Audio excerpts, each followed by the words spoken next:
Pembahasan yang minggu lampau, kita membahas tentang duta perdamaian, ya. Menjadi duta perdamaian karena memang Allah kita hendak berdamai dengan segala makhluk. Dan bagaimana dalam proses pendamaian itu? Bagaimana kita menjadi duta besar kerajaan Allah? Bagaimana kita menjadi duta damai untuk semua makhluk diperdamaikan kepada Allah? Memahami bahwa ternyata kita sekarang memiliki posisi sebagai anak-anak Allah yang memperoleh kemuliaan Bapaknya.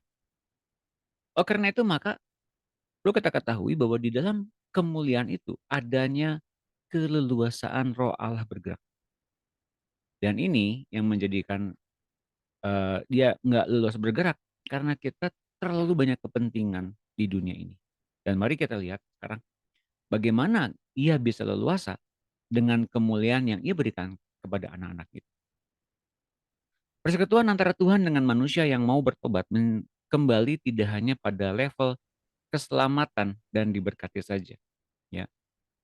Persekutuan antara Tuhan tidak ngomongin soal, eee, level keselamatan dan diberkati saja, tapi bertumbuh mencapai tingkat demi tingkat semakin ditarik mendekat kepadanya, kepada Allah, sehingga kita menjadi satu dengan Tuhan dan Allah Bapa.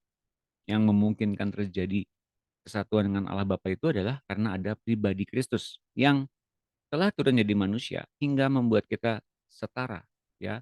Setara akhirnya menjadi bagian dalam kealahan, oke. Kita naik peringkat menjadi anak Allah, itu menjadi salah satu bagian dari Elohim dan masuk ke dalam diri kealahan, ya. Kedekatan dengan Dia, kedekatan dengan Allah membawa kemuliaan yang semakin meningkat.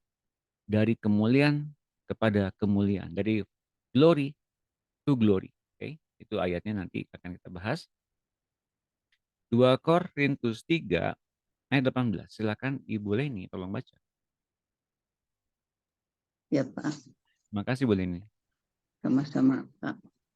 2 Korintus 3 ayat 18, kita semua mencerminkan kemuliaan Tuhan dengan muka yang tidak terselubung, karena kemuliaan itu datangnya dari Tuhan yang adalah roh. Maka kita sedang diubah menjadi serupa dengan gambarnya dalam kemuliaan yang semakin besar. Ya, makasih Bu Leni. Amin. Sama-sama Pak. Kita semua nih, murid-murid Kristus, mencerminkan kemuliaan Tuhan. Jadi kemuliaan Tuhan itu ada dalam diri kita. Mengapa? Karena kita sudah dilahirkan baru, kita sudah menerima Tuhan Yesus sebagai Tuhan Juru Selamat. Hidupnya menggantikan hidup kita yang lama. Cara berpikir kita diganti dengan cara berpikirnya. Semuanya ada dalam Tuhan, kemuliaan Tuhan. Makanya kita mencerminkan kemuliaan Tuhan dengan muka yang tidak berselubung. Artinya apa? Dengan tanpa batasan, tanpa limitasi, tanpa apa namanya, tanpa apapun yang menghalangi kita penuh dengan Tuhan. Kira-kira apa yang menghalangi kita penuh dengan Tuhan? Kedagingan kita, rasa bersalah kita, ya, sikap kita yang kemudian masih berpikir tentang kita manusia berdosa, padahal kita udah dipulihkan loh, ya. Kita mencerminkan kemuliaan Tuhan dengan muka tidak berselubung. Karena kemuliaan itu datangnya dari Tuhan. Nah, kemuliaan itu bukan kita mengupayakan, tapi kemuliaan itu datangnya dari Tuhan. Ia berikan anugerahnya untuk Ia menghidupkan dalam diri kita, dirinya, karakternya, perasaannya, pikirannya, rencananya. Oke? Tuhan itu adalah roh dalam tubuh kita. Jadi ia bisa dirasakan, dia nggak bisa dilihat, tapi secara original memang dia ada di sana, di sorga. Tapi secara kopi, secara, apa namanya, secara benih, ia ditanamkan dalam diri kita oleh Allah, ya. Ketika ia ditanamkan dalam diri kita, ia mesti bertumbuh. Bertumbuhnya bukan berarti ia semakin besar, semakin dewasa, bukan. Tapi ia yang sudah sempurna itu dalam diri kita, mesti membiarkan leluasa dan kemudian ia bekerja dengan luar biasa, lebih daripada apa yang kita pikir kita bisa lakukan untuk Tuhan. Maka ketika kemuliaan itu datangnya dari Tuhan yang adalah Roh, ya, maka kita sedang diubah. Artinya apa? Secara progresif kita sedang diubah. Mana yang diubah? Cara pikir kita. Kembali kepada cara pikirnya dia. Cara hidup kita menjadi cara hidup yang sudah berhenti. Seperti halnya orang-orang yang telah mati. Tapi hidup yang kemudian dinyatakan, itu adalah hidupnya Tuhan dalam diri kita.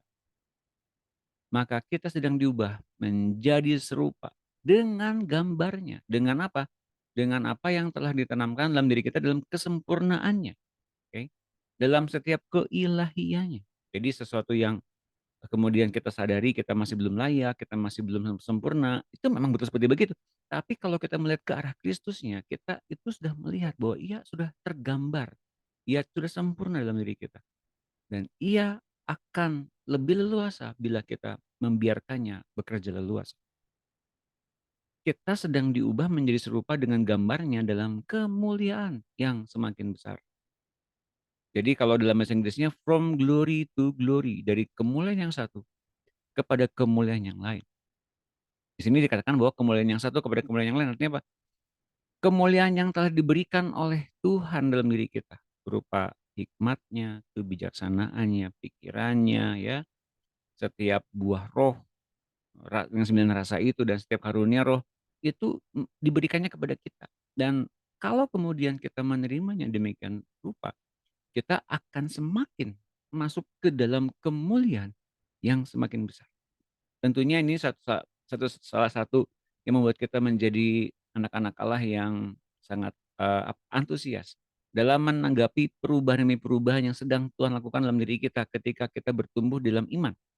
Ketika kita harus serupa dengan Kristus, bukan berarti kita secara ritual mesti begini dan begitu, tapi dalam setiap cara hidup dan cara berpikir kita mencerminkan Dia dalam diri kita.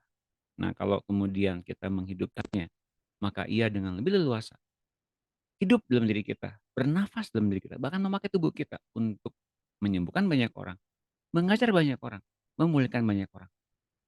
Itu yang kemudian menjadi satu hal yang kita semakin antusias bagaimana Tuhan bekerja lebih dahsyat lagi dalam hidup kita, memakai tubuh kita. Nah, sementara identitas dunia dihapuskan secara secara apa? Secara manusiawi dan duniawi itu memang harus ditanggalkan, ya. Makanya ada baptisan. Persatuan kita dengan Tuhan dilakukan dengan Roh Tuhan Yesus masuk ke dalam kita dan otomatis kita di dalam Allah Bapa karena Tuhan Yesus sudah menjadi satu dengan Bapa.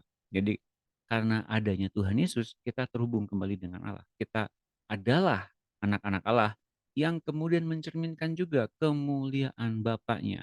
Dan itu bisa diwujudkan karena hidup Kristus, karena Roh Tuhan ada dalam diri kita. Saat kelahiran baru itu, Anda dilahirkan di surga dalam arti sebenarnya. Karena saat itu surga ditekuk, dibengkokkan, ya, dan menyelubungi Anda. Dan Anda terlahir di teritori surga meskipun kita menjadi manusia bumi, di bumi ini.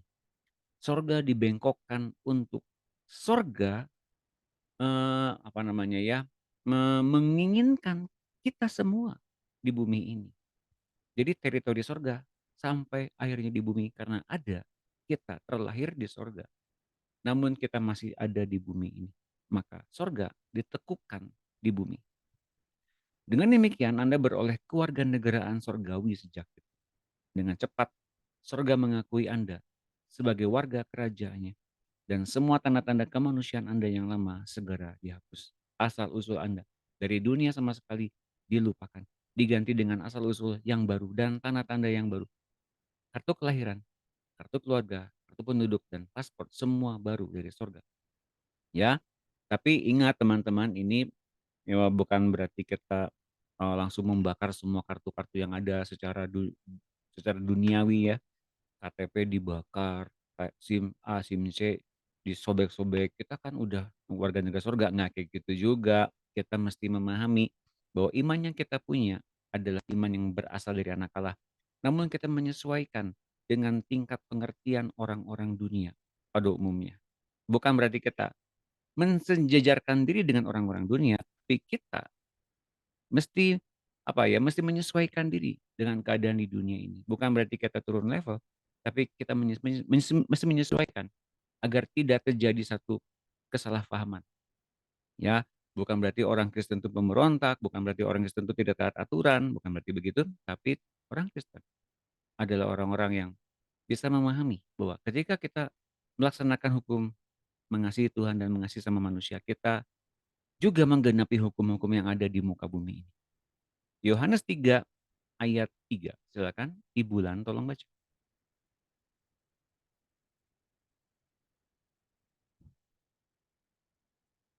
Adakah Ibu Lan? Kalau tidak ada, silakan Ibu Dina.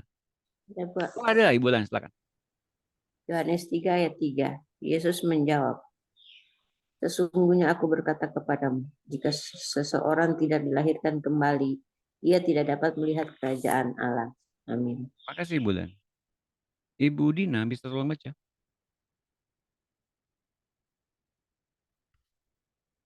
Oke, mungkin belum bisa baca Ibu Dinanya. Ibu Helvi ada?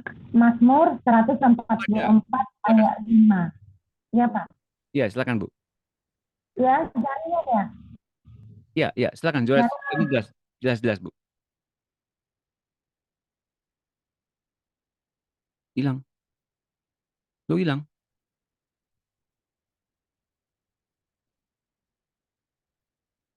Hilang ya?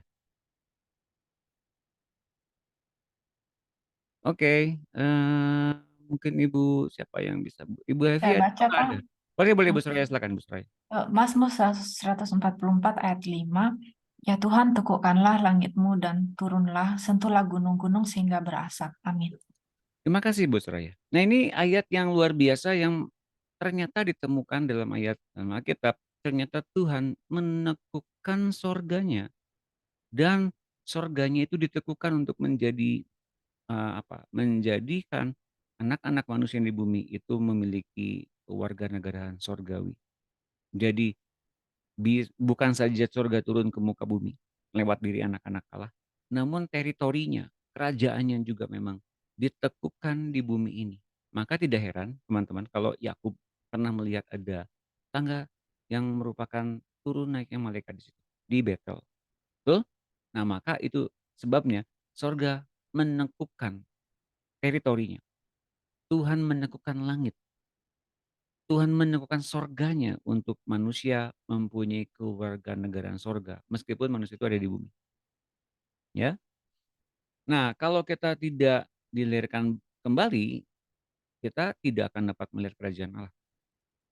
Kalau kemudian kita dilahirkan kembali, maka kita bisa melihat sekeliling kita adalah kerajaan Allah. Ya. Namun, sekali lagi ini masalah cara pandang, masalah perspektif. Ya. Jadi perspektif kita, mindset kita mesti diubah dengan cara pandang dan mindset surgawi. Baru kita bisa merasakan surga.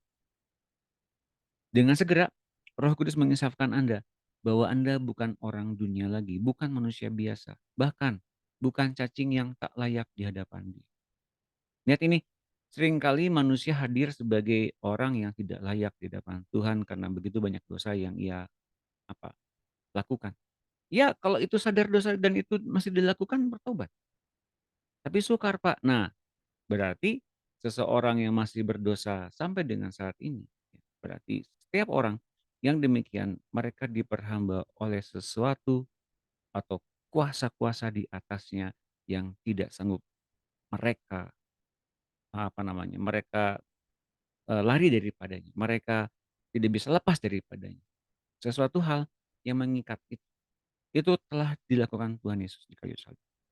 Sekarang berpindah ya, berpindah penguasanya dari penguasanya berupa maut dan hidup, berpindah kepada penguasanya yaitu Tuhan Yesus. Dan bagaimana caranya kita tetap ada dalam lingkungan sorga, ada dalam lingkungan kehidupan, ada dalam kebenaran kerajaan Tuhan, dan ada dalam hidup yang tanpa dosa, mengikuti perkataan Tuhan. Dengan kita mengikuti perkataan Tuhan, kita menjadi orang-orang yang dilayakan.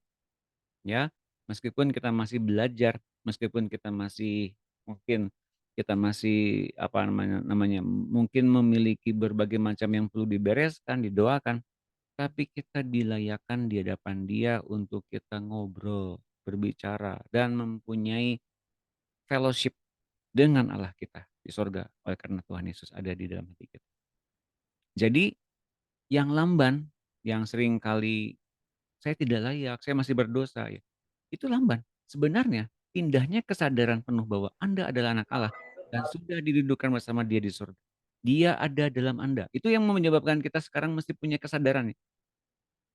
Kita harusnya punya kesadaran seperti itu bahwa kita sudah punya Kristus masing-masing di dalam kita dan di dalam pikiran dan juga di dalam perasaan kita semua. Jadi Tuhan meskipun kitanya masih berdosa, dia nggak akan jauh dan nggak akan kemudian tinggalkan kita. Tapi tentu saja ada satu pengajaran yang akan kita dapatkan dari Tuhan kalau kita masih terikat dalam dosa. Kayak saya mau katakan, masih terikat dalam dosa, artinya kita ada dalam status masih berdosa. Tapi yang saya mau katakan adalah bukan artinya kita menjadi orang yang tanpa dosa. Kita masih punya pikiran-pikiran yang salah, kita masih punya cara hidup yang salah, kita masih punya perbuatan yang salah, dan ketika kita ingin melakukannya, kalau kita ada dalam ikatan dengan Tuhan, kita akan diberitahu bahwa itu semua adalah keinginan yang membawa kita masuk ke dalam dosa, keinginan yang membawa kita masuk ke dalam dosa, perbudakan yang bisa membawa kita masuk ke dalam dosa. Jadi sistem yang membuat kita masuk ke dalam dosa. Namun Tuhan juga berikan kepada kita sistem, pikiran, dan penundukan diri agar kita tidak berdosa. Nah, teman-teman jadi mengerti ya. Maka Tuhan Yesus memberikan kepada kita sebetulnya pikiran, keinginan, dan juga sistem untuk kita nggak berbuat dosa. Itu apa? Sekali lagi, menuruti apa yang Ia inginkan dalam diri kita. Yang dikerjakan Roh Kudus adalah membimbing perpindahan kesadaran Anda kepada kesadaran Yesus yang di dalam Anda. Sesudah itu bertumbuh terus sampai kesadaran Anda menjadi satu dengan kesadaran Allah Bapa.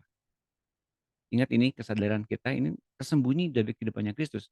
Dan sampai dengan satu ketika, iya, Kristus membawa kesadaran itu hingga kesadaran itu sampai akhirnya kepada kerinduan Allah Bapa. Ya, kerinduan Allah Bapa. Kesadaran bahwa Allah Bapa itu meminjam, memenuhi, melawat terus-menerus tubuh kita. Hingga ia akhirnya bikin cabang di dunia ini. Ya, bikin cabang dari sorga. Itu bahkan dirinya sendiri. Tempat kediaman Allah di dalam roh. 1 Korintus 2 ayat 12. Silakan. Siapa yang boleh Vina ada? Iya Pak, ada. Salam Pak. Sorry, makasih. 1 Korintus 2 ayat 12. Kita tidak menerima roh dunia, tetapi roh yang berasal dari Allah, supaya kita tahu apa yang dikaruniakan Allah pada kita. Amin. Makasih, Terima kasih, Bud. Pak. Kita tidak menerima roh dunia. Kalau dulu kita telah menerima roh dunia, itu roh yang berasal dari mana? Roh yang berasal yang pertama diturunkan oleh Adam yang adalah manusia pertama itu. Turun-temurun manusia yang dilahirkan mereka memiliki roh yang sama dengan Adam, bukan semuanya Adam bukan. Tapi manusia yang diturunkan dari rahim perempuan. Dan semuanya itu dihidupkan dalam status dosa. Sebetulnya meskipun dalam kandungan si bayi itu ya, si bayi dalam kandungan mamahnya itu belum lahir, belum berbuat dosa, belum tahu apa itu dosa. Tapi kelahirannya di bumi menyebabkan dia ada dalam status dosa. Nah, di sini dikatakan bahwa kita tidak menerima roh dunia. Setiap manusia yang terlahir di bumi ini, manusia itu menerima roh dunia sebetulnya. Karena dia bersifat manusiawi dan duniawi.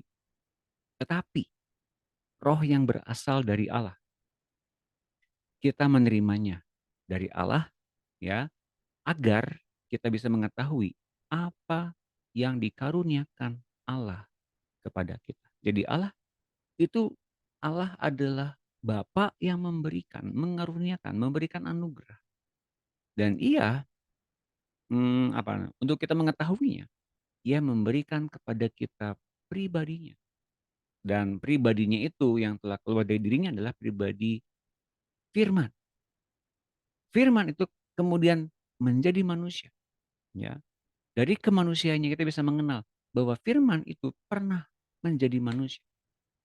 Dan ketika firman menyatu dengan manusia, itu Yesus Kristus. Kemudian Yesus Kristus itu memenangkan segala sesuatu di muka bumi ini, dari setiap keduniawian, di setiap kemanusiawian.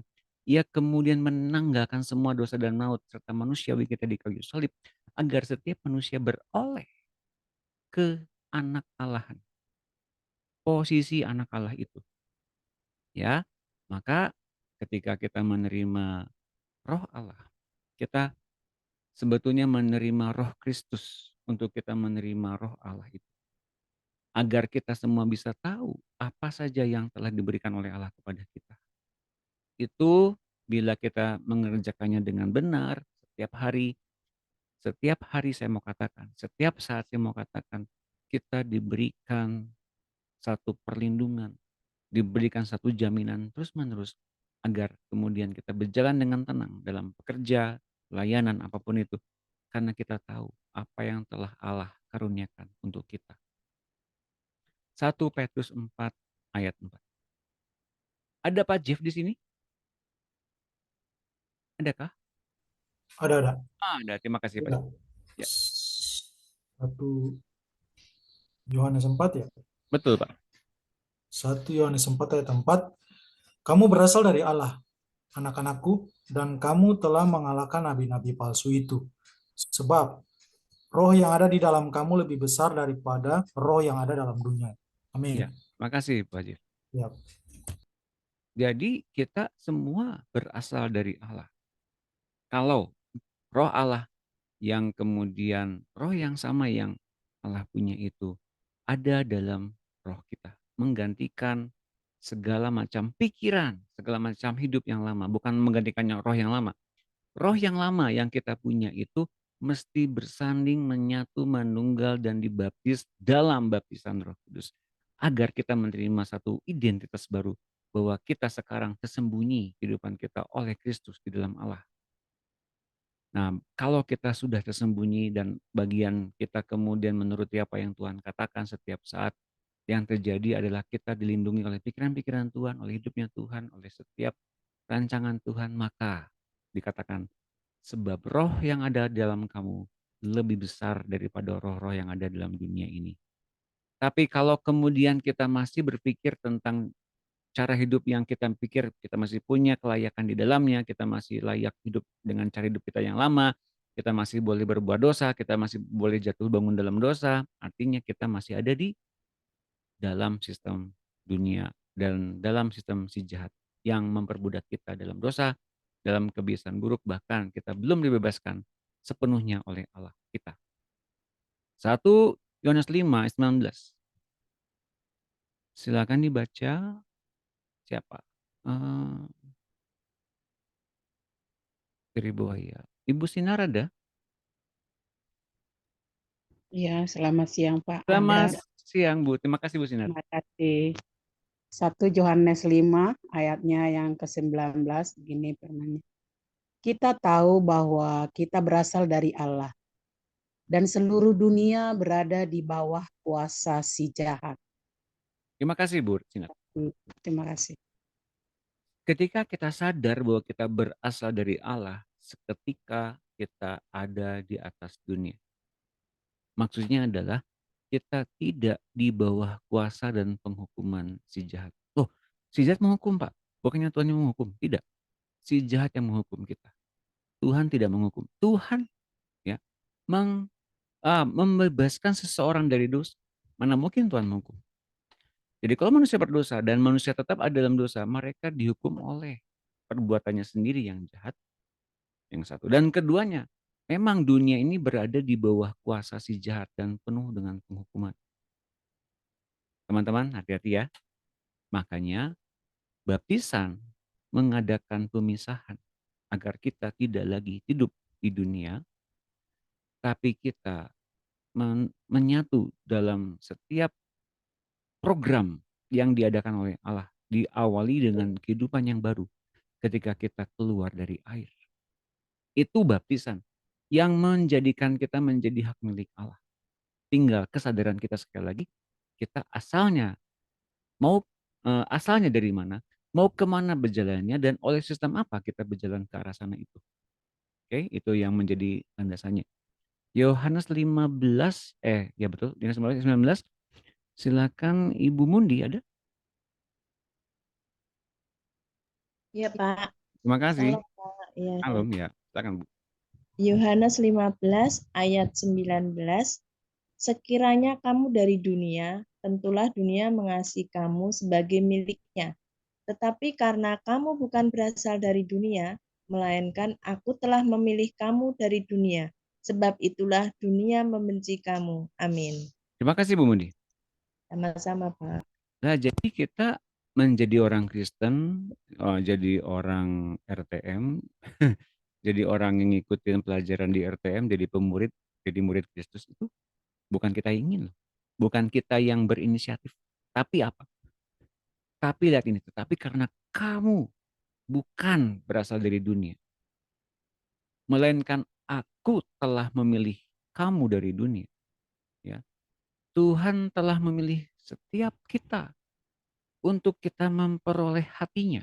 Dan kalau kita cenderungnya hati kita ke Kristus, ke arah Kristus, ke arah ke arah setiap apapun yang Ia inginkan dan kita melakukannya, kita ini sedang diberikan kesadaran kita tuh bukan dari dunia loh.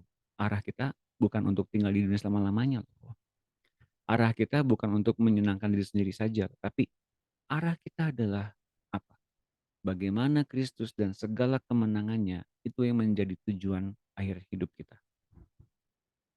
Ia memenangkan dosa dan maut untuk kita. Kok bisa kita masih berdosa dan masih tinggal dalam sistem kerajaan si jahat dengan dunianya dan dengan mautnya? Sementara kita masuk ke dalam kerajaan Allah, setelah kita dipilih untuk kita hidup dalam kerajaan Allah itu. Bahkan kita telah dipilih oleh Tuhan keluar dari dunia. Oleh sebab itu maka tulisannya ada, sebab itu dunia membenci kamu. Artinya apa? Ketika kita mulai mengikuti apa yang Tuhan inginkan, ketika kita mulai menghidupi program sorgawi, jangan jauh-jauh, ketika kita mulai bersabar, mulai bertekun, mulai mulai damai sejahtera, mulai mengesampingkan kekhawatiran, kecemasan, ada aja godaannya. Ada aja membuat kita tuh goncangnya. Ada aja yang membuat kita ragu-ragunya. Ada aja yang membuat kita takutnya. Ada aja yang membuat kita khawatirnya. Mengapa? Karena dunia membenci kita. Agar kemudian kita menjadi orang dunia lagi, maka kita kemudian didorong agar kita berpikir seperti orang-orang di dunia. Teman-teman, kalau dunia mengasihi kita sebagai miliknya, maka dunia akan mendorong kita kembali berpikir seperti apa yang mereka pikirkan. Contoh saya seringkali melukiskan begini. Kalau kita berjalan, kalau kita naik kendaraan, ya, kalau kita naik kendaraan, belok kiri langsung gitu ya. Meskipun di stopan atau lampu merah udah ada belok kirinya, lampu merahnya belok kirinya merah gitu. Tapi karena kemudian banyak orang belok kiri langsung dan kemudian kita ikut-ikutan, apakah kita seperti itu? Kita berbuat dosa karena orang lain berbuat dosa juga. Orang lain berbuat kesalahan, maka kita berbuat kesalahan juga. Teman-teman kita mesti mengerti bahwa untuk arahan langkah berjalanan, untuk status dan posisi, semuanya telah diberikan Tuhan Yesus. Dan itu tidak ada tawar-menawar. Mengapa? Karena kita telah dibeli dan harganya telah lunas dibayar. Maksud saya adalah begini teman-teman. Sekali kemudian Tuhan menetapkan kita dan memilih kita untuk keluar dari dunia, maka Ia kemudian akan bersikeras untuk tetap menempatkan dia dalam kepemilikannya. Di situ kalau kemudian kita menyadari kepemilikan Tuhan atas kita dan memberikan kepada kita Roh Kudus, dunia akan berusaha mengambil alih kembali pikiran-pikiran kita agar kita pindah kembali ke dalam sistem yang lama. Kalau hari-hari ini kita mendapati bahwa adanya kembali sifat-sifat yang muncul, adanya karakter yang lama muncul, adanya pikiran-pikiran kembali muncul untuk kemudian menunggu jawaban Tuhan, sambil menunggu jawaban Tuhan bisa nggak saya lakukan ini? Ada alternatifnya seperti begini. Karena belum ada jawaban dari Tuhan, maka saya akan mengambil keputusan begini. Jangan lupa teman-teman. Mungkin itu datangnya dari dunia yang secara instan memberikan dengan cepat keputusan demi keputusan, langkah-langkah yang seolah-olah baik. Namun saya mau katakan, hasil dari buah pohon pengetahuan baik dan jahat itu menjadikan manusia ada dalam kuasa dosa. Meskipun baik, namun Tuhan tidak menghendakinya. Segala sesuatu yang baik di dunia ini belum tentu itu datangnya dari Tuhan. Tepuk tangan buat semangatnya. Kalau kita terpikir kita mesti mendapatkan jawaban instan, ya. Dan ternyata Tuhan tidak menjawab dengan instan. Barangkali yang sedang Dia ubah adalah bukan situasi, bukan keadaan, bukan ingin cepat jawabannya kita muncul, tapi yang sedang Dia ubah adalah apa? Hati kita, teman-teman.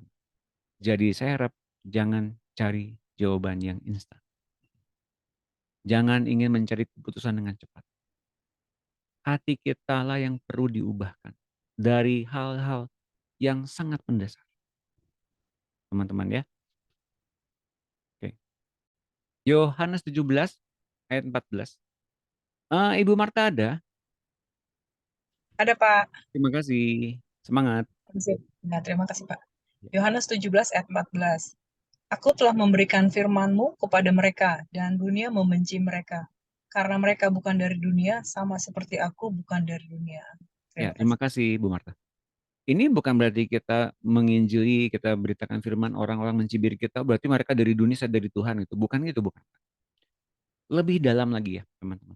Kalau kita ngikutin Tuhan dengan cara dan hidup kebiasaan yang lama ditanggalkan dan menerima dari Tuhan cara hidup yang baru, cara berpikir yang baru, menumbuhkan buah roh dengan setiap kelengkapannya yang baru itu datangnya dari Roh Kudus. Kita masuk dalam sistem untuk menumbuhkan itu semua. Yang masuk ke dalam dunia untuk menumbuhkan itu semua. Dan oleh karena itu maka banyak bentrokan, banyak desakan, banyak kemudian banyak orang-orang keberatan. Gitu ya.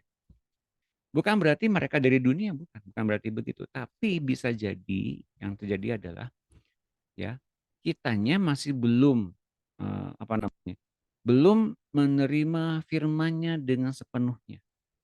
Ya. Artinya gini, ketika Tuhan memberikan firman-Nya kepada murid-muridnya dan dunia membenci mereka karena mereka bukan dari dunia, sama seperti aku bukan dari dunia, lihat Tuhan Yesus. Tuhan Yesus itu ternyata disukai banyak orang. Yang nggak menyukai dia memang punya kepentingan pribadi. Tapi saya mau katakan, ketika Tuhan Yesus datang ke muka bumi ini, ia ada dalam sebagai pribadi yang menyatakan Injil damai sejahtera. Kita udah bahas itu. Injil damai sejahtera, dia tidak bikin permusuhan dengan banyak orang. Dia tidak bikin friksi dengan banyak orang. Ia mengajar. Ia memanifestasikan Allah. Ia memberikan kehidupan. Kalau kemudian Bapak dan Ibu menemukan berbagai macam teguran-teguran yang disampaikan kepada orang-orang ahli Torah dan ahli Farisi dan sebagainya, itu dalam wujud pengajaran, tidak langsung mengkritik sana sini. Enggak. Nah kemudian kalau ada orang yang mengkritik sana sini dengan cara kehidupan yang salah, yang kemudian sama-sama salah, yang sama-sama salah dan kemudian mengkritik, ya berarti itu menghakimi namanya, betul ya. Tapi karena Tuhan sendiri bahkan tidak menghakimi, saat itu dia datang ke muka bumi untuk menyelamatkan, untuk tidak menghakimi, maka ia memang datang untuk menyelamatkan. Dengan pemahaman yang sekarang kita hidupi bahwa kita datang bukan untuk menghakimi orang.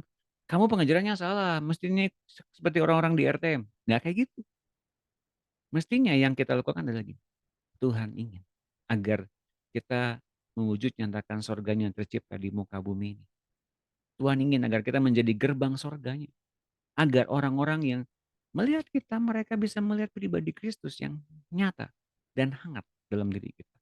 Bukan masalah benar apa salahnya, dosa apa tidaknya, bukan. Tapi kemudian banyak menyelamatkan dengan rangkaian kehidupan yang menjadi role model bagi banyak orang. Nah, kalau kemudian role model ini dinyatakan kepada setiap anak-anak Allah dari Tuhan Yesus, maka ya dunia membenci mereka. Bukan orang-orang yang membenci. Dunia, saya bilang. Bukan orang-orang yang membenci, tapi dunia. Apa itu dunia? Sistem yang dibangun sama si jahat. Ya, sekali lagi saya mau bilang ya. bahwa ternyata kalau kemudian kita ngikuti Tuhan, itu nggak gampang, Pak. Memang iya. Mengapa? Dunia menekan kita untuk kita menjadi orang dunia kembali. Ya. Sampai-sampai saya pernah mendengar untuk ikut RTM semuanya serba nggak boleh. Oh, kata siapa? Bukan nggak boleh. Segala sesuatu itu diperbolehkan, tapi gunanya ada nggak? Gitu teman-teman. Apa yang perlu kita lakukan? Yang benefitnya ada lah. Ya, contohnya gini, boleh nggak ngelamun Pak? Iya, boleh silakan aja. Mau sambil ngopi, sambil makan pisang goreng, tapi benefitnya ada nggak? Nggak ada benefitnya apapun. Nggak berbuah juga. Ingat, 1 menit, 2 menit yang kita lakukan, mesti ada buahnya. Ya, jadi makanya kalau kita sekarang punya waktu-waktu, berapa banyak yang kalau kita pegang HP, kita scrolling gitu, lewat Facebook, lewat Instagram, lewat sosial media, lewat grup WhatsApp, balas-balas pesan-pesan dari orang, lewat email, kalau lihat YouTube, bermacam-macam yang kita lihat.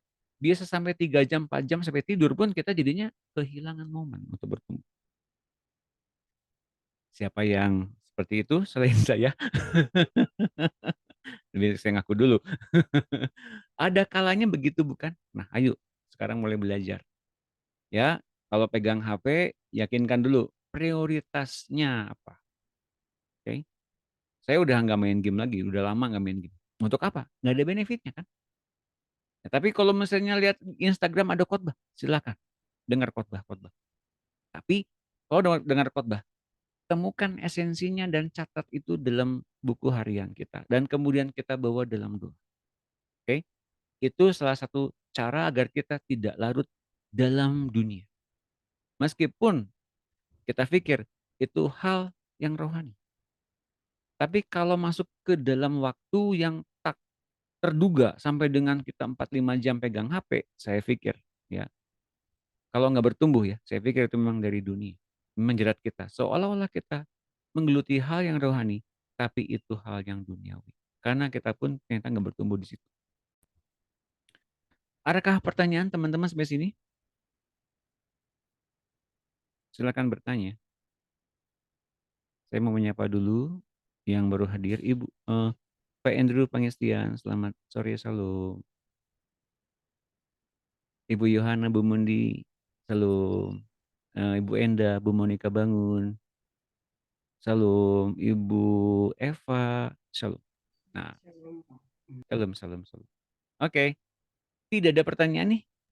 Pak, maaf ya. Bu Suraya, silakan. Eh, tadi kita bicara bahwa roh, kalau kita anak Tuhan, roh kita lebih besar daripada roh di dunia ya. Ya. Betul. Betul. Lalu Eh, em, itu misalnya apa ya? Kayak contoh. itu kan itu ayatnya soal nabi-nabi palsu. Jadi kalau soal nabi palsu itu diantaranya bahwa mengapa mereka bisa memberitakan sesuatu Injil yang lain atau sesuatu pengajaran yang lain? Karena mereka punya kepentingan. Dan ketika mereka punya kepentingan, mereka akan menarik orang-orang untuk datang ke dalam kepentingan itu. Mungkin kepentingannya dibungkus dalam hal-hal yang rohani, namun semuanya dibungkus dalam kepentingan pribadi. Nah, kemudian yang ditawarkannya misalnya apa? Nah, misalnya tentang puasa, ya, tentang kesembuhan, ya, tentang finansial problem, ya, tentang kesembuhan. Tapi bukan datangnya dari Tuhan. Dan mereka yang datang ke dalam pengajaran itu misalnya, mereka disesatkan dengan berbagai macam ritual-ritual agamawi. Dan kalau kemudian kita melihat, ya, itu ternyata mereka punya kuasa, tapi kuasanya terbatas gitu loh. Ya, meskipun ada urapannya, ya, baik itu urapan dari Roh Kudus sekalipun, tapi terbatas. Itu akan sementara saja sampai dengan masanya tiba itu akan dicabut oleh Roh Kudus, itu akan dicabut. Mengapa akan dicabut? Akan selesai kemudian masa kedagingan itu tiba, akan ada masanya bagi setiap anak-anak Allah yang berproses seperti itu akan masuk dalam masa-masa pertumbuhan yang benar secara matang rohani. Jadi dipikirnya seperti beginilah, murid-murid Tuhan Yesus diberikan kuasa, delegasi, ya, oleh Tuhan Yesus untuk menyembuhkan orang sakit, mentahirkan orang kusta, mengusir setan-setan. Diberikan kuasa waktu itu, delegasi, enggak ditumpang tanganin, enggak diberikan Roh Kudus. Diberikan delegasi berupa kuasa dan mereka melakukannya. Tapi mereka juga di masa kedagingan itu tumbuh kedagingan juga yang lain. Misalnya gini, ketika orang-orang Samaria mencegah Yesus masuk ke kota Samaria, mereka misalnya Yohanes dan Yakobus, mereka berdua meminta agar mereka menurunkan api dari langit. Meminta izin pada Tuhan Yesus agar mereka boleh menurunkan api dari langit. Tapi apa kata Tuhan Yesus? Kamu tidak tahu roh jenis apa yang ada dalam dirimu. Itu dalam bahasa Inggrisnya. Bukan berarti bahwa mereka nggak mampu melakukannya. Mereka mampu melakukannya. Tapi meskipun mereka mampu melakukannya, itu bukan datangnya dari Tuhan. Kemampuannya ada, tapi motivasinya, keinginannya bukan datang dari Tuhan. Nah, kalau kita kemudian masuk ke dalam kuasa seperti itu, yang bukan datangnya dari Tuhan, tapi dari diri sendiri. Namun meskipun sakti mandraguna sekalipun, itu yang kemudian kita terjebak di dalam apa? Terjebak di dalam kuasa-kuasa nabi palsu, namun kita nggak masuk ke situ. Roh yang ada dalam dirimu lebih besar daripada roh-roh yang ada di dunia ini. Artinya apa? Tuhan membawa kita ke area yang lain. Bukan ke area nunjukin power dan kuasa tertentu untuk orang-orang jadi terpukau karena kuasa dan power yang kita punya, bukan. Tapi kepada satu wujud bagaimana Tuhan terbentuk indah dalam diri kita menjadi panutan bagi banyak bangsa, bagi banyak suku bangsa di mana-mana. Itu yang Tuhan inginkan. Gitu Bu Soraya. Terima kasih Pak. Jadi nggak duniawi gitu. Terima kasih. Iya, betul. Jadi nggak duniawi ya, meskipun punya power, punya urapan. Oke, ada lagi yang lain? Saya Pak Doni. Oke, Bu Mundi silakan. Ya. Nggak jauh sih Pak dari Bu Soraya tadi. Ya. Tapi kalau saya nangkep tadi kan roh yang ada dalam diri kamu lebih besar daripada roh yang ada di dalam dunia. Nah itu kan roh dalam dunia itu kan nabi palsu ya Pak.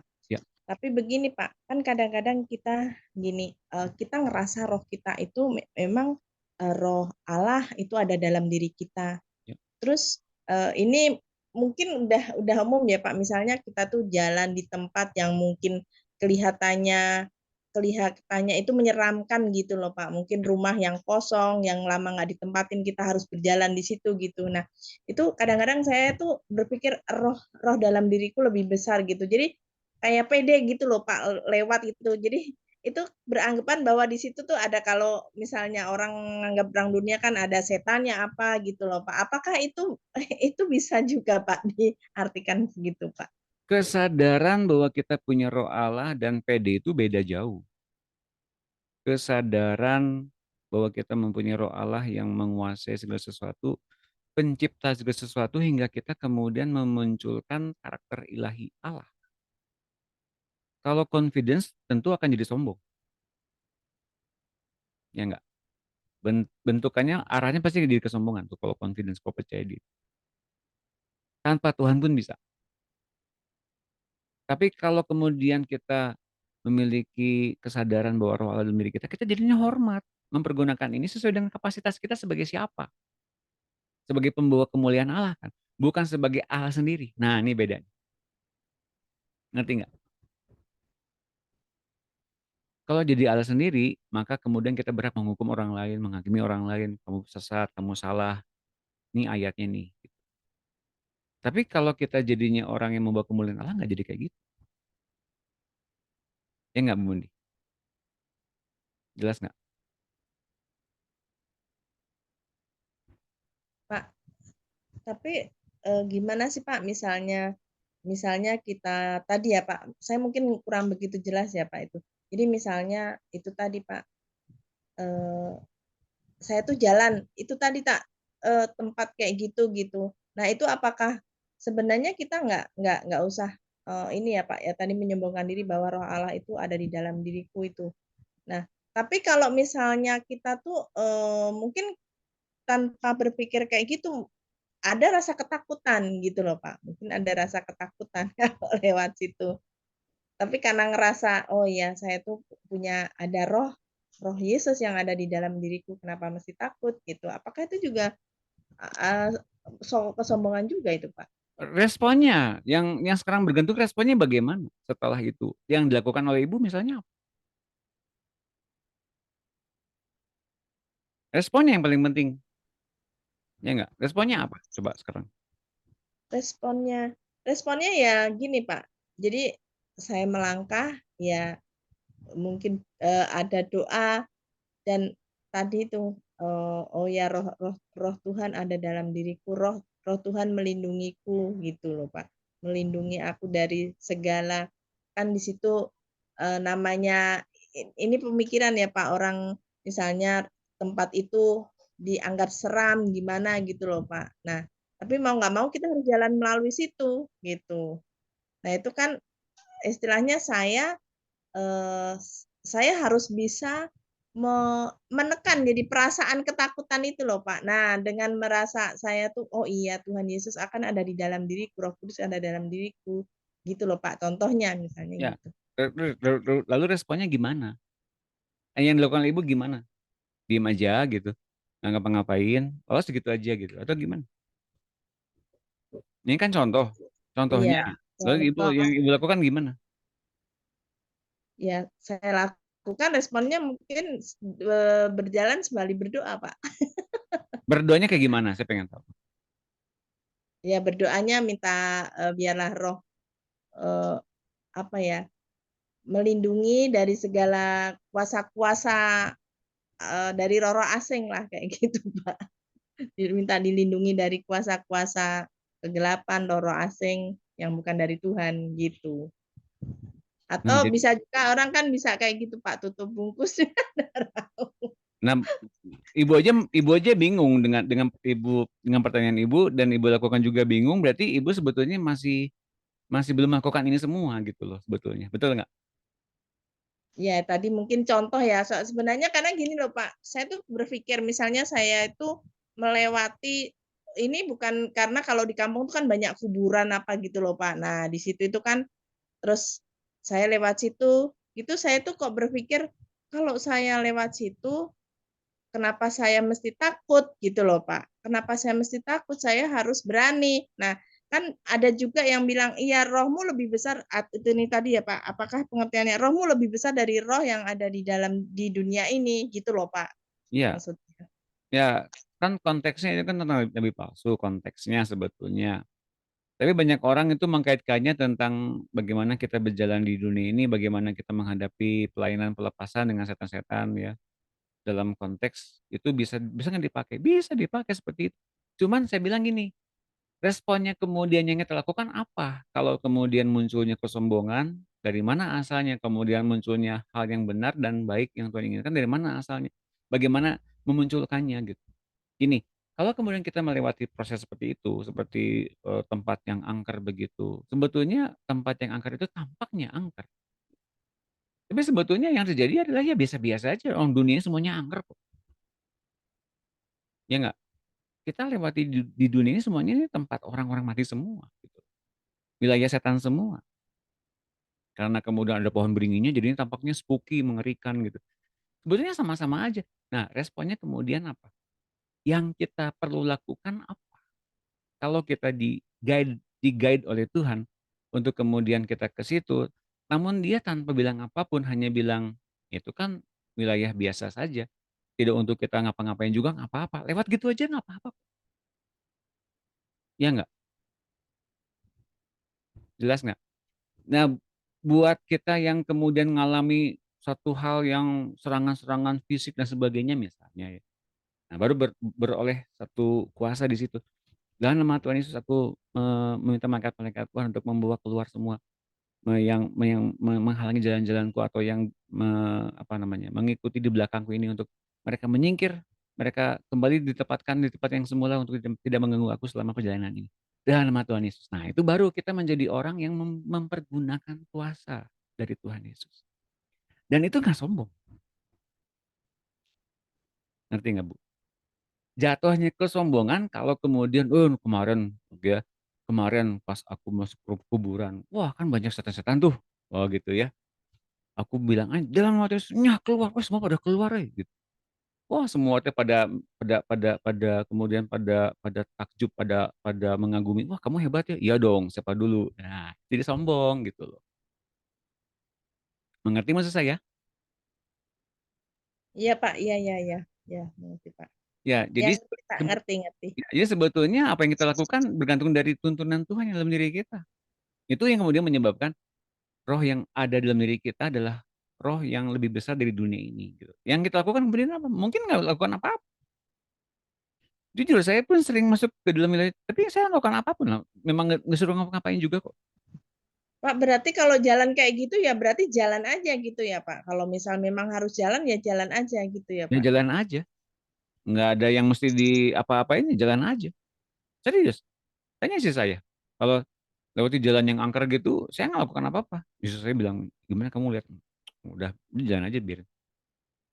Maksudnya yang urgent dilakukan ya pasti saya akan lakukan. Tapi kalau nggak urgent, ngapain dilakukan? Nanti salah lagi kalau ada yang lihat, orang RTM tuh lihat kuburan KKR. Salah lagi nanti. Ya nggak? Salah lagi nanti dibilangnya kan aneh lagi itu kan jadi gitu ya. Jadi Tuhan tuh memberikan kepada kita ketertiban sebetulnya. Melakukan bagian kita sesuai dengan konteksnya lagi apa gitu loh. Nah kalau nggak lagi pelayanan, kalau nggak kemudian membahayakan, ya saya nggak lakukan apa-apa, biarkan saja. Toh nggak ganggu juga kok, gitu loh. Jelas ya Bu Mundi?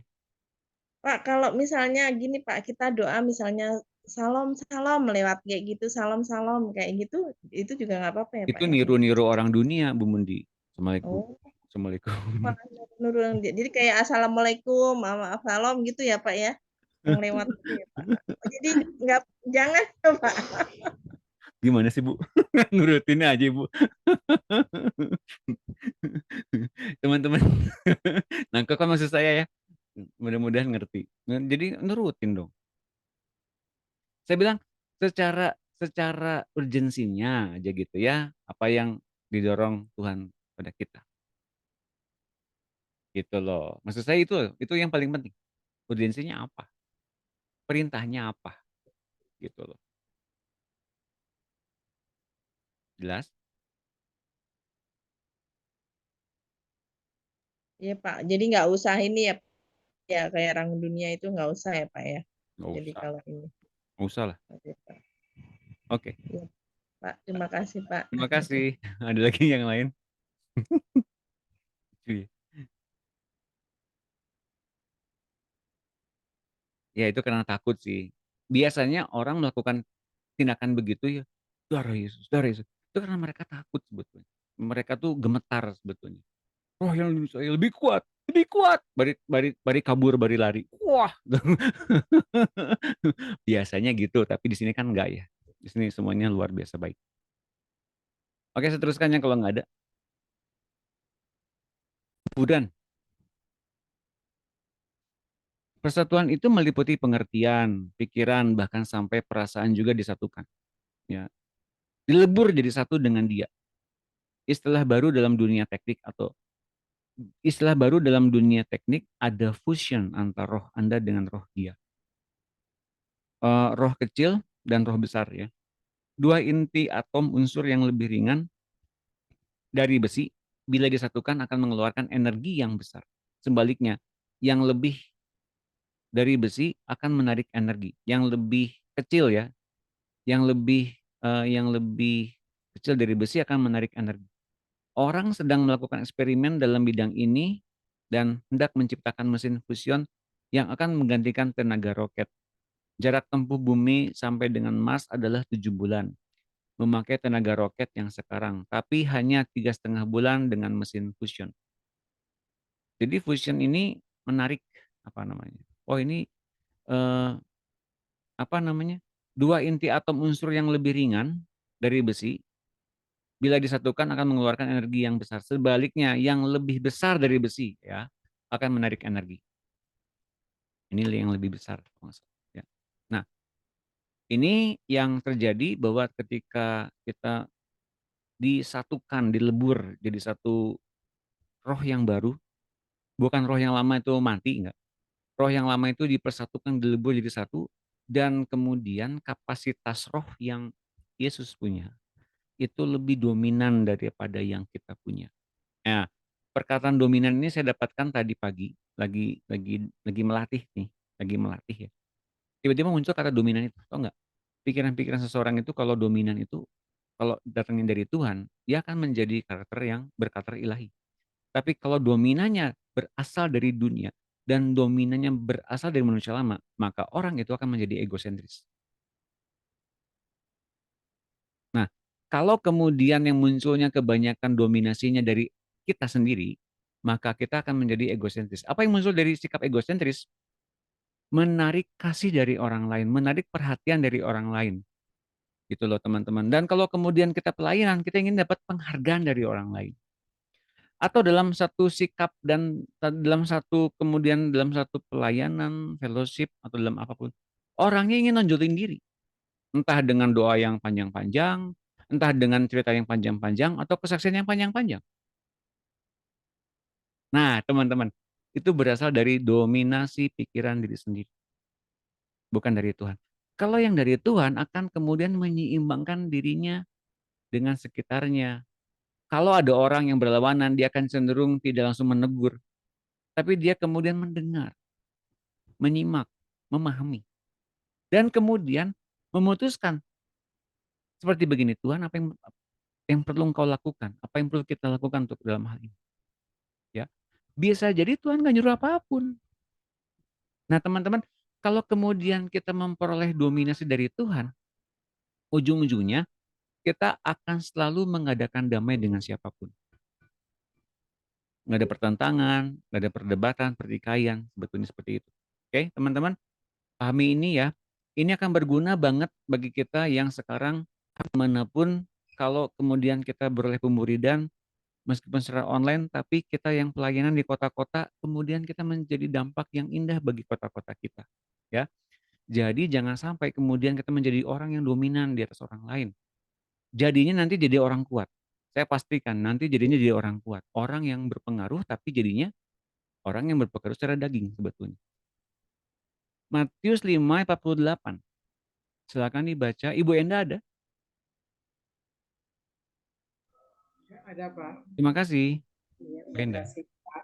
Ya. Matius 5 ayat 48. Karena itu haruslah kamu sempurna sama seperti Bapamu yang di sorga adalah sempurna. Amin. Terima kasih. Terima kasih, Pak. Ya, ini ayatnya banyak orang yang mengartikan begini, Yesus itu nggak sempurna. Ya. Saat itu ketika ia menjadi manusia di bumi ini. Firman yang jadi manusia. Kemanusiaan firman dalam wujud Yesus itu membawa semua manusia melihat dia, melihat kepada Bapaknya. Bapa dalam aku, ia memberi kesaksian tentang aku itu. Bapa yang dalam diriku, ialah yang menyatakannya kepadamu. Bapaklah yang sempurna. Kamu harus sama seperti Bapakmu yang di surga adalah sempurna. Itu contohnya. Jadi saya mau katakan ini, kemanusiaan Yesus membawa kita berpatokan kepada Bapa surgawi. Tapi ingat, keilahian firman itu adalah firman yang awalnya bersama-sama dengan Allah. Oke, jelas ya teman-teman. Jadi pahami ini, banyak orang terjebak di sini. Oh, jadi Yesus belum sempurna ya, gitu ya. Pada faktanya, ia memang memberikan point of view-nya kepada Bapa. Cara pandangnya, cara pandang Bapa. Cara hidupnya, Bapa yang bergerak, Bapa yang diam, Bapa yang ada dalam diriku. Dia yang menyatakannya. Jadi ini perkataan yang diucapkan oleh Yesus, ya, kemanusiaan firman. Ya, jadi kalau kita lihat ayat ini bahwa ia adalah firman yang jadi manusia, bahwa ternyata ini adalah roh Tuhan yang memiliki tubuh manusia namanya Yesus Kristus. Nah, ini yang sekarang kita bisa mengetahui, sekarang ini kita mempunyai roh Tuhan dalam diri kita, roh Yesus Kristus yang ada dalam diri kita yang adalah Tuhan. Jadi apakah kita jadi Tuhan? Kan belum. Kan tidak. Kan tidak, kita tidak jadi Tuhan kan. Tapi dalam diri kita, yang tadi Bu Mundi bilang, ada roh yang lebih besar dari dunia.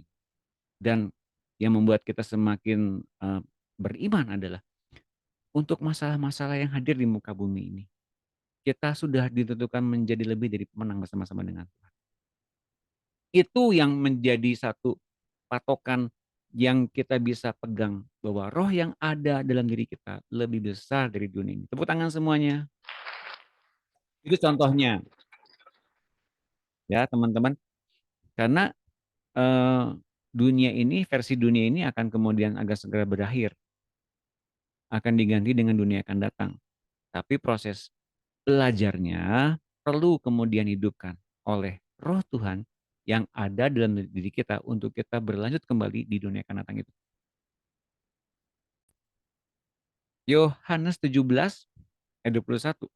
Adakah siapa? Adakah Ibu Monica?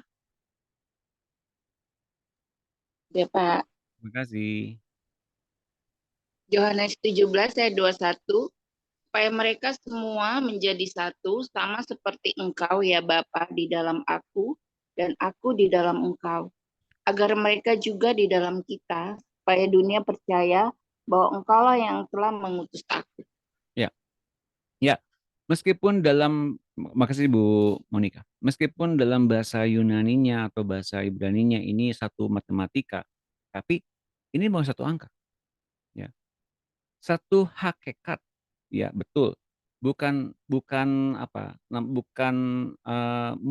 bukan menjadi tiga Allah atau tiga Tuhan, bukan, ya, supaya mereka semua menjadi satu, sama seperti Engkau ya Bapa di dalam aku dan aku dalam Engkau. Ini yang jadinya malah jadinya malah sering kacau balau di sini, bahwa ternyata ada tiga Allah, ada tiga Tuhan. Ya, sebetulnya enggak kayak gitu. Ya. Bahwa ternyata lebih dulu yang terjadi adalah Allah sendiri. Ya, itu yang kita udah tahu ya. Tapi mengapa manusia diciptakan? Agar Allah enggak sendiri. Agar Allah enggak kesepian. Ya enggak juga. Dengan adanya kemudian adanya Allah dan dia secara secara hadir sebelum dunia ada dan sebelum ada penciptaan, dia nggak perlu apapun sebetulnya. Ya. Tapi demi rangkaian satu cerita, satu kemudian kerinduannya, kemudian ia melahirkan Firman. Yesus dilahirkan oleh Maria, betul, secara manusia. Ya. Dia yang secara manusia dilahirkan oleh Maria, tapi secara roh ia dilahirkan. Ya. Secara kejadian dari sebelum dunia dijadikan, ia dilahirkan oleh dilahirkan oleh Allah. Ya. Tepatnya, Bapak Ibu sekalian teman-teman, bahwa ketika firman itu keluar dari diri Allah, toh firman itu masih menyatu dalam satu kehendak dengan Allah sendiri. Maka dikatakan firman itu adalah Allah. Ya. Tidak kemudian keluar begitu saja dan kemudian punya satu kepentingan pribadi, enggak. Tapi mempunyai satu kesatuan dalam kealahan. Gini, sama seperti Engkau ya Bapa di dalam aku dan aku dalam Engkau, agar mereka juga di dalam kita. Nah gitu ya. Agar kita semua juga ada dalam kesepahaman, kesepikiran, dalam satu roh, satu pikiran, satu kehendak di dalam Yesus dan Bapa. Supaya dunia percaya bahwa Engkaulah yang telah mengutus aku. Teman-teman, ini yang menjadi kerinduan Allah ya. Allah rindu ya manusia ciptaannya kembali lagi. Maka satu-satunya cara ia mengutus Yesus. Oke, sekarang pertanyaannya, satu-satunya cara ia mengutus Yesus. Tapi kan ada dua orang yang kemudian diangkat naik tanpa mengalami kematian dan maut. Apakah kemudian dua orang itu mencapai satu keputusan tertentu? Ya. Tapi apakah mereka mencapai satu limitasi tertentu hingga akhirnya mereka nggak usah mengalami maut, nggak usah mengalami kematian? Dalam konteks yang nggak mengalami kematian dan maut, iya. Tapi dalam satu konteks hubungan dengan Allah, saya mau katakan, tidak ada yang sedekat firman dengan Allah. Gitu loh teman-teman. Heno dan Elia adalah dua pribadi yang pada masa yang berbeda pada masa itu mereka mencapai tingkat tertentu. Tapi saya mau katakan, pada tingkat zaman akhir ini. Saya mau katakan nih dengan jelas. Dengan adanya hubungan kita dengan Yesus Kristus, kita bisa lebih, lebih, lebih, lebih dalam lagi dari hubungan yang mereka lakukan dengan Tuhan di masa Henokh dan Elia. Mengapa? Karena kapasitas Yesus ketika jadi manusia, ya benar-benar melangkah di dunia ini dan masuk ke dalam berbagai-bagai duka, nestapa, sengsara, menderita versi manusia di bumi ini. Agar kemudian ia mengambil semuanya itu. Agar manusiawi kita diganti dengan keilahiannya. Henokh dan Elia mungkin belum menerima penderitaan yang sepanjang itu di dunia. Di masa itu. Di masa ini. Begitu panjang dan rumit, saya kasih tahu. Tapi Yesus sudah melakukan lebih dulu semuanya itu. Teman-teman mengerti maksud saya? Tepuk tangan semuanya. Jadi kapasitas kita lebih besar sebetulnya. Potensi kita tuh lebih besar sebetulnya karena yang kita punya adalah Roh Tuhan sendiri yang ada dalam diri kita yang menggantikan kita. Pak, bukannya Henokh Elia pun diganti dengan Tuhan? Ya di masa itu betul. Tapi di masa yang sekarang tentu tantangannya lebih berat, lebih banyak, lebih dahsyat. Ya mungkin banyak orang bilang, ya sama aja sih Pak. Iya, silakan saja berpendapat demikian. Tapi percayakah kita di masa-masa itu ya, di masa-masa itu Yesus kan belum turun ke muka bumi ini. Betul nggak? Anakku, aku merasa bahagia bercakap-cakap dengan engkau. Karena aku ada dalam pikiranmu dan di hatimu. Bahkan aku mengelilingi engkau dengan banyak berkat. Ya, peliharalah keadaan damai ini karena sekelilingmu akan ikut berubah menjadi indah sekali. Suasana hatimu menjadi suasana di sekitarmu, anak. Juga karena aku ada di dalammu dan bila engkau dapat menjaga suasana hatimu dalam keadaan baik, itu membuat suasana hatiku baik juga. Itu yang menyebabkan suasana di sekelilingmu juga berubah jadi baik. Ingatlah, engkau sekarang menjadi wakilku di muka bumi ini. Walaupun apapun yang engkau ucapkan, aku mendukungmu. Bahkan bila engkau berkata salah, aku terikat juga pada hal yang kau ucapkan. Jadi itu sebabnya perkataan yang sia-sia akan tetap dipertanggungjawabkan. Ya. Artinya apa? Setiap perkataan-perkataan meskipun jadi dan kemudian Tuhan ikut serta di dalamnya, namun itu semua akan dipertanggungjawabkan di akhir zaman. Teman-teman jadi hati-hati ya. Tetap kemudian kita masuk ke dalam rangkaian-rangkaian pikiran Tuhan dalam setiap tindakan kita. Dan ucapan-ucapan juga. Yohanes 12 ayat 49. Silakan Ibu Yohana.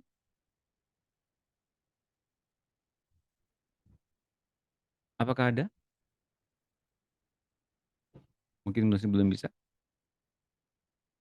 Ibu Eva ada? Oh, ada. Boleh Bu Dina silakan. Yohanes 12 ayat 49. Ya. Sebab aku berkata-kata bukan dari diriku sendiri, tetapi Bapa yang mengutus aku, Dia yang memerintahkan aku untuk mengatakan apa yang harus aku katakan dan aku sampaikan.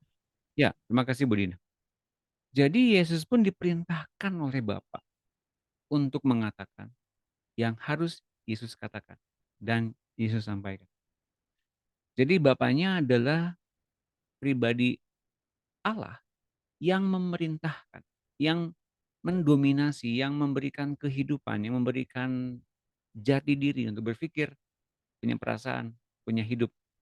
Karena kemudian Yesus pun bergantung penuh pada Bapa. Nah ini ya, kebergantungan Yesus pada Bapa seperti itu. Jadi sangat hati-hati dan bertanggung jawablah dengan perkataanmu. Aku akan merubah segala sesuatu dengan kuasaku mengikuti perkataanmu. Itulah artinya diberi kuasa menjadi anak Allah.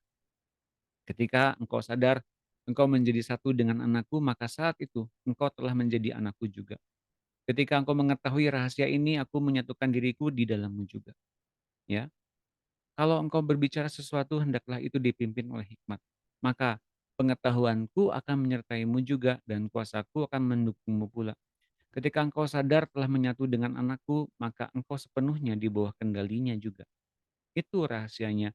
Kenapa aku dapat mempercayakan diriku kepadamu? Engkau bukanlah robot. Sama sekali bukan. Tapi aku memilikimu dan engkau memilikiku juga. Karena kita telah melebur menjadi satu. Engkau sekarang berada dalam latihan untuk menyesuaikan diri dengan kebenaran ini. Ya, jadi peleburan ini terjadi dan ini kemudian latihan untuk berhasilkah peleburan ini terjadi? Ya, teman-teman, berhasilkah peleburan ini terjadi? Dan saya mau katakan, jangan bilang buru-buru saya berhasil atau hamba Tuhan itu berhasil atau dia yang berhasil, bukan. Belum. Jangan dulu buru-buru seperti begitu. Namun, yuk latihan terus-menerus untuk lebih mudah mempercayai Tuhan dan perkataannya dan pengajarannya. Dan kemudian simpan itu sampai dengan kemudian banyak orang menyaksikan sebagai kesaksian-kesaksian yang hidup. Jangan kita menyaksikan diri, oh saya sudah berubah. Oh saya sudah mempunyai hikmat tertentu dalam setiap pekerjaan-pekerjaan saya dengan Tuhan. Oh biarkan Tuhan dan orang lain yang menyaksikannya. Dan itu bukanlah satu hal yang kemudian kita cari-cari selama ini untuk mencari afirmasi kebenaran itu. Enggak. Ya, tapi teman-teman, yuk sekarang ini kalau kita dikendalikan oleh sorga, dikendalikan oleh setiap pikiran-pikiran Kristus, hendaklah kita sekarang lebih lemah lembut, rendah hati, dituntun oleh setiap pikiran-pikiran Tuhan. Karena pada faktanya, dunia ini milik kita juga. Dunia yang akan datang milik kita juga. Sorga semua milik kita juga bersama-sama dengan Tuhan. Jadi kalau kita semua sudah memilikinya bersama-sama dengan Tuhan, ya, setiap hidup pun milik kita juga. Itu berhak untuk kita miliki. Jadi yang perlu kita perhatikan adalah apa? Ini ayatnya ya. Kita buka ayatnya dulu deh biar lebih jelas.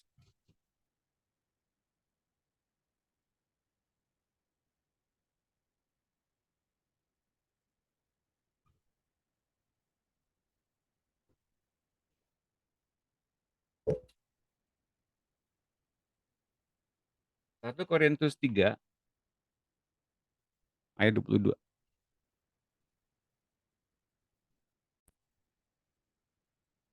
Baik Paulus, Apolos maupun Kefas. Oke, itu ayatnya ya. Silakan dibaca. Siapa yang mau baca boleh?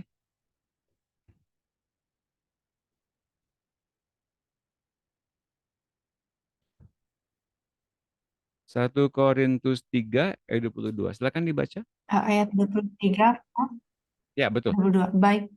Baik Paulus, Apolos maupun Kefas, baik dunia hidup maupun mati, baik waktu sekarang maupun waktu yang akan datang, semuanya kamu punya. Amin.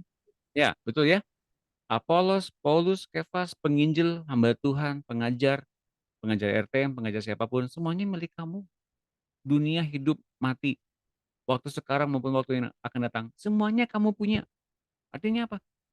Ya, itu semua diperuntukkan bagi kamu, bagi kepentingan kamu bersama-sama dengan siapa? Nah, ini lihat ini. Bukan untuk kepentingan pribadi kita, bukan untuk kemudian kita menyombongkan diri kita, bukan untuk kita punya banyak pengetahuan, bukan itu saja.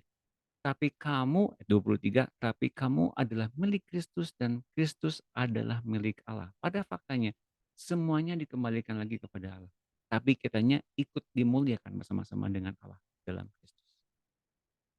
Ini teman-teman, rahasianya adalah dibentuk dalam kerendahan hati dan kelemah lembutan untuk ikut Tuhan. Bagaimanapun kondisinya, apapun jalannya, ikut Tuhan. Ya, ikut Tuhan dalam segala cara dan rencananya. Oke, sampai sini ada pertanyaan? Silakan. Maaf, Pak.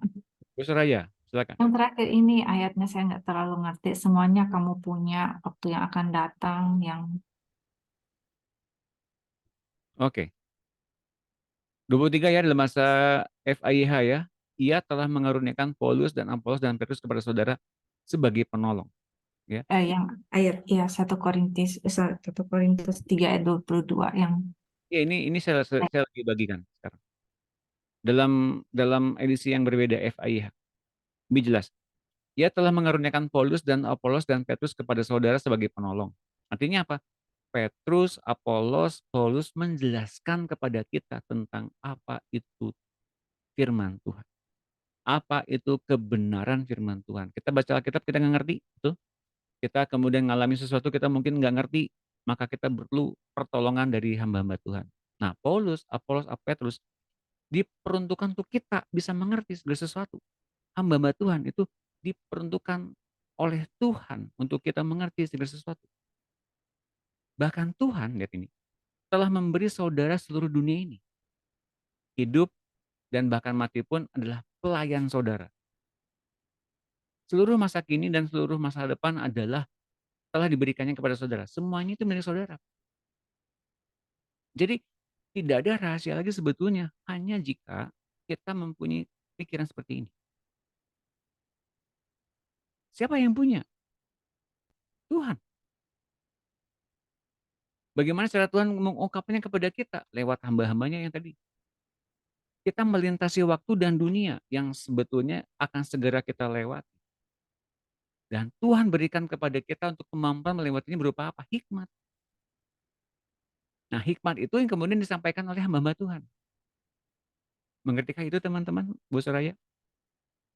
Nah, kalau kemudian kita Jelas, Pak. Iya, kalau kita makasih. kemudian mendapatkan hikmat dari Tuhan itu, kita mampu mengatasi semuanya bersama-sama dengan Tuhan. Bukan dengan hamba-hamba Tuhan itu, bukan. Jadi kalau kemudian Bapak Ibu bertanya sama saya menjawab dengan firman Tuhan, dengan hikmat Tuhan. Memang pada akhirnya, ya, kita semua ini adalah hamba-hamba Tuhan. Yang layak untuk menjadikan semua orang yang bertanya kepada kita menjadi tuan. Yang disenangkan. Tapi sebetulnya kita sekarang lagi menyenangkan Tuhan. Bukan menyenangkan siapapun. Jelas teman-teman?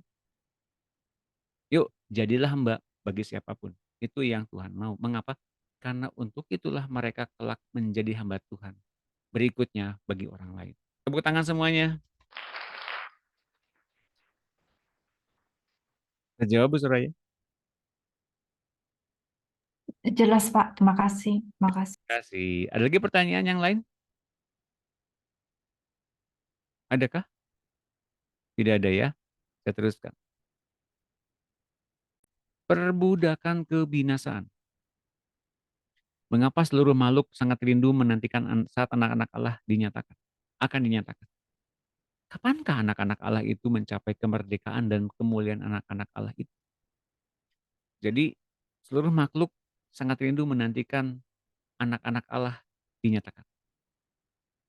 Kapan mereka akan dinyatakan, dimanifestasikan, untuk apa hubungan mereka dengan makhluk-makhluk yang ada di alam roh ini? Apa fungsinya anak-anak Allah itu? Kapankah anak-anak Allah itu bebas menyatakan kemerdekaannya dan kemuliaannya? Ini, itu terjadi bila kesadaran anak-anak Allah itu tiba kepada kepenuhan persatuannya dengan pikiran Allah Bapa, Tuhan Yesus, dan Roh Kudus. Itu sebabnya air yang hidup itu diberikan sebagai sarana untuk mencuci bersih semua pikiran-pikiran duniawi sampai ke akar-akarnya. Mengapa makhluk-makhluk ini merindukan anak-anak Allah? Karena hanya anak-anak Allah lah yang bisa membebaskan mereka dari perbudakan kebinasaan. Apa yang mereka tunggu? Pembebasan. Bukan saja untuk dihukum dan dibinasakan dalam api yang kekal. Bukan. Itu memang akhirnya seperti begitu kelak. Tapi adanya satu kemuliaan anak-anak Allah dinyatakan. Itu sanggup membebaskan mereka dari perbudakan kebinasaan. Dan mereka menunggu itu. Tapi mereka mesti menunggu setiap anak-anak Allah itu berproses dalam kemuliaannya. Berproses dalam pembebasannya secara rohani. Dari yang kedagingan. Nah, teman-teman di sini ya. Mari kita baca Roma 8 ayat 18. Sekarang yang mau baca boleh?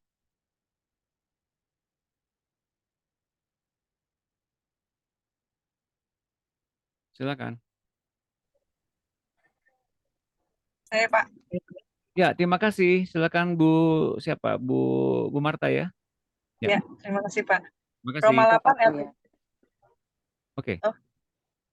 Oh, Bu Helvi boleh. Silakan Bu Helvi. Silakan.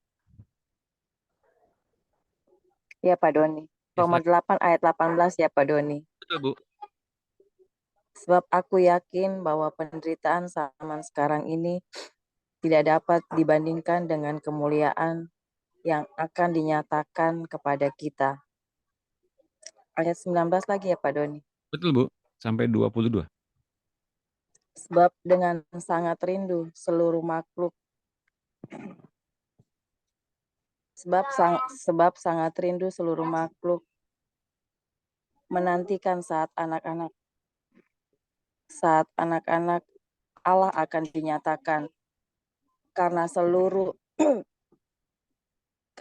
makhluk telah ditaklukkan kepada kesia-siaan, bukan oleh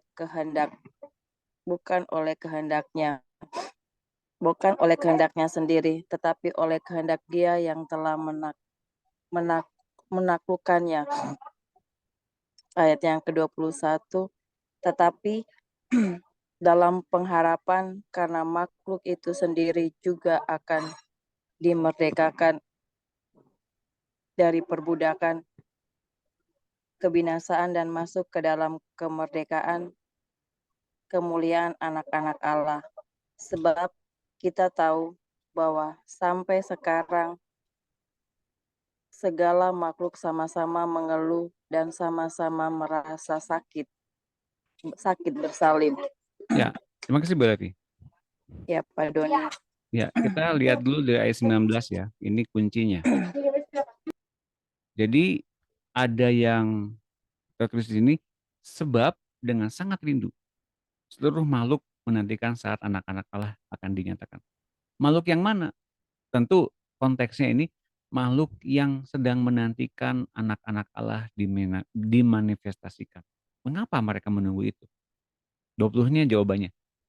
20 jawabannya di ayat 20. Karena seluruh makhluk telah ditaklukkan kepada kesia-siaan.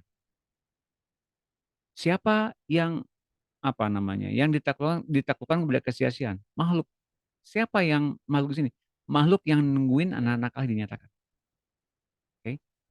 Dan mengapa mereka ditaklukkan kepada kesia-siaan? Karena mereka ditaklukkan oleh kehendak Bapa. Kok bisa? Bisa. Semua segala sesuatu ditaklukkan kepada kesia-siaan agar mereka beroleh anugerah dari Allah sendiri. Makanya Allah menaklukkan kepada kesia-siaan. Mau upaya apapun silahkan dilakukan, tapi semuanya sia-sia. Hanya Allah yang memberikan anugerah itu sendiri. Anugerah apa? 21 jawabannya. Tapi dalam pengharapan. Pengharapan nih, anugerahnya berupa pengharapan. Karena makhluk itu sendiri juga akan dimerdekakan dari perbudakan kebinasaan.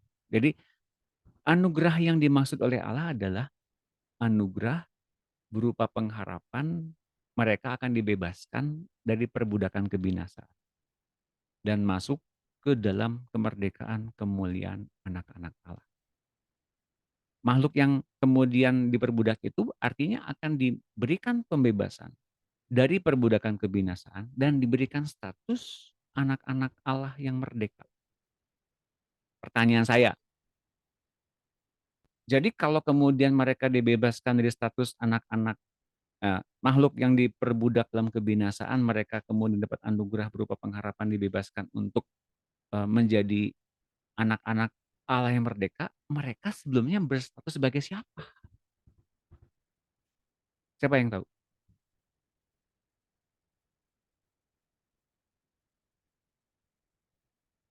Siapa yang tahu?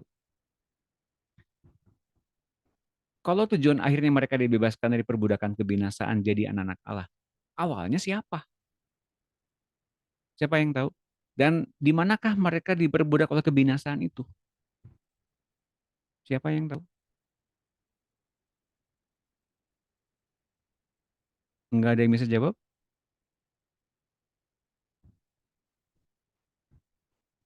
Ada yang bisa coba jawab? Silakan. Oh, suara saya putus-putus kah? Nggak kedengeran kah?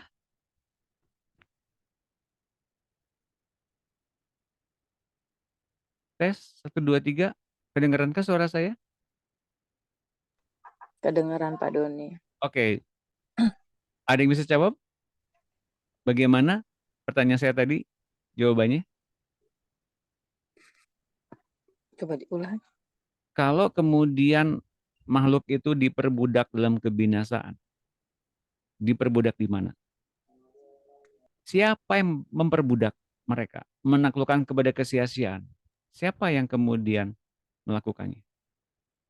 Lalu setelah mereka diberikan kemuliaan dari anak-anak Allah, mereka dibebaskan dari perbudakan kebinasaan itu, dan mereka menjadi anak-anak Allah yang dimuliakan. Itu goal akhirnya. Tapi mereka ini sekarang lagi menunggu saatnya bagaimana anak-anak Allah dimuliakan, dimanifestasikan untuk membebaskan mereka dari perbudakan kebinasaan. Pertanyaan saya, makhluk-makhluk itu seperti makhluk-makhluk siapa? Di jurang maut, Pak. Oke, di antaranya ya. Lalu kenapa mereka menunggu anak-anak Allah? Apa yang mereka tunggu?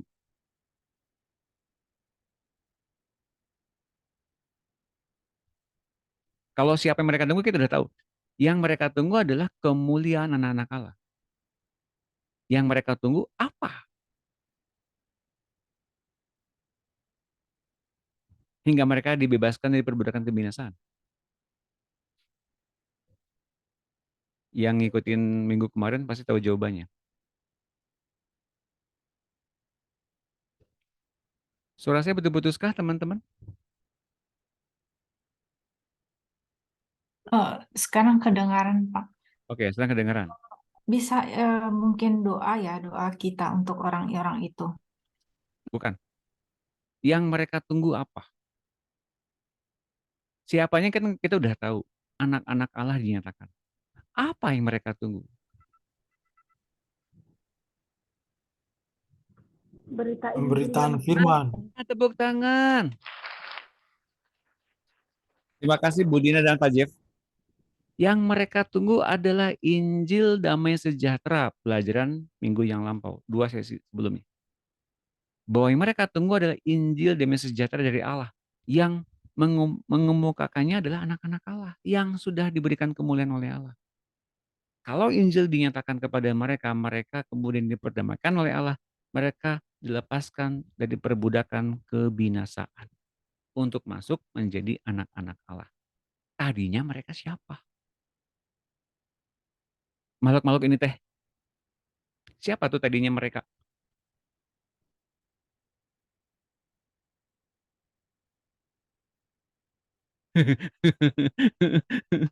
Siapa? Tadinya mereka hingga mereka kelak disebut sebagai anak Allah kalau mereka dibebaskan dari perbudakan kebinasaan. Siapa yang berani jawab?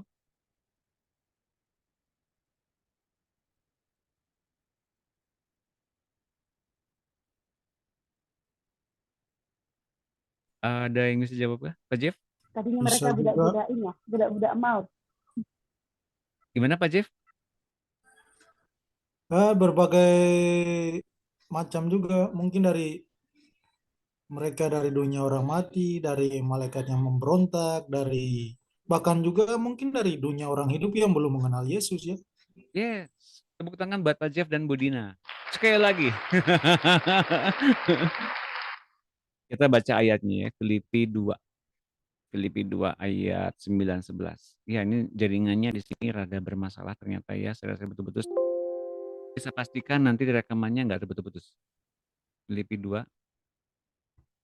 ayat 9-11.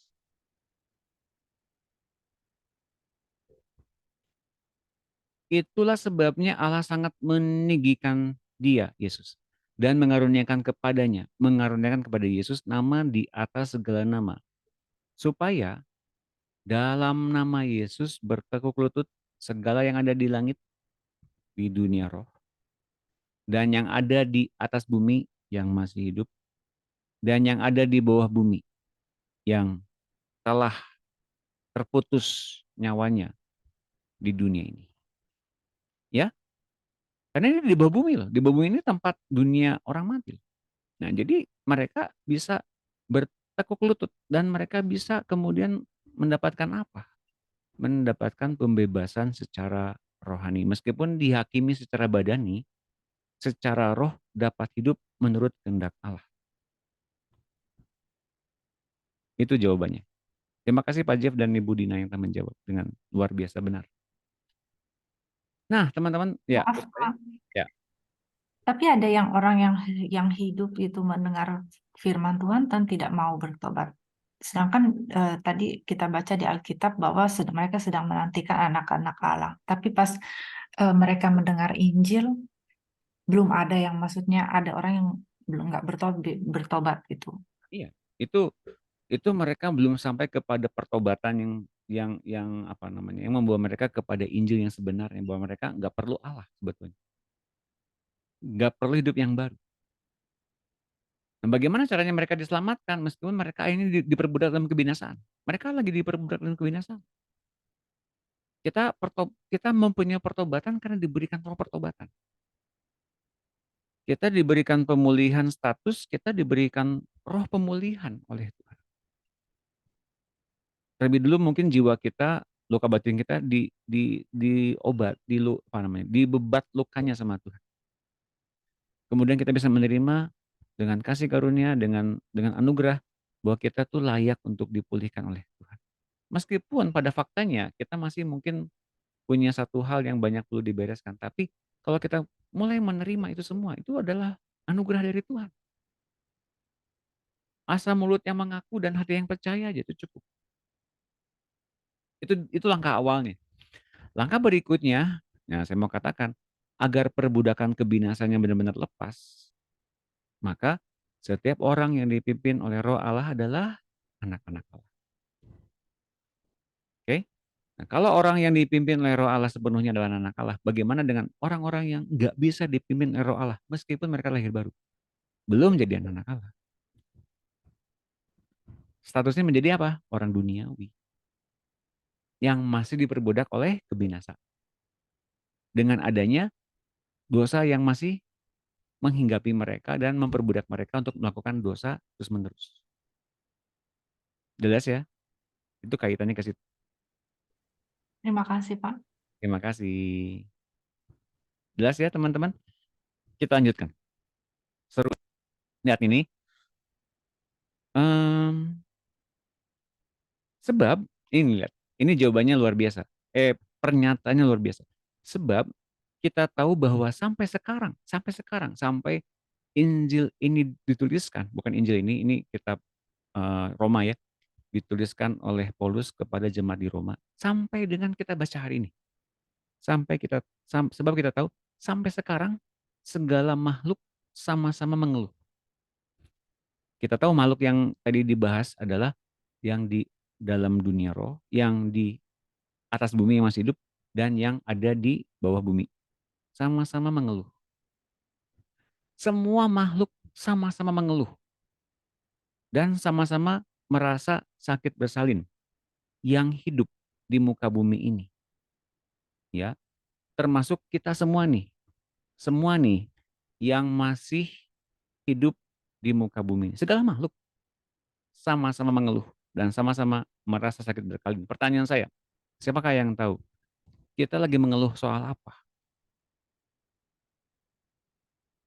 Oh banyak Pak, masalah finansial, salah. Oh banyak Pak, masalah kesehatan, salah. Oh banyak Pak, masalah keluarga, rumah tangga, pelayanan, teneong, salah. Jadi masalah apa? Siapa yang tahu?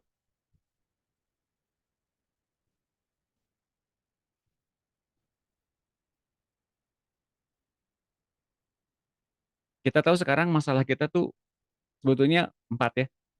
Kesehatan, rumah tangga keluarga, finansial, pelayanan, masalah pekerjaan. Sorry, keluarga, rumah tangga, masalah kesehatan, masalah finansial, pelayanan. 4. Tapi semuanya salah. Itu bukan masalah sebetulnya. Itu buatan dunia. Bukan buatan Tuhan. Yang jadi masalah apa? Siapa yang tahu? Coba jawab aja satu orang.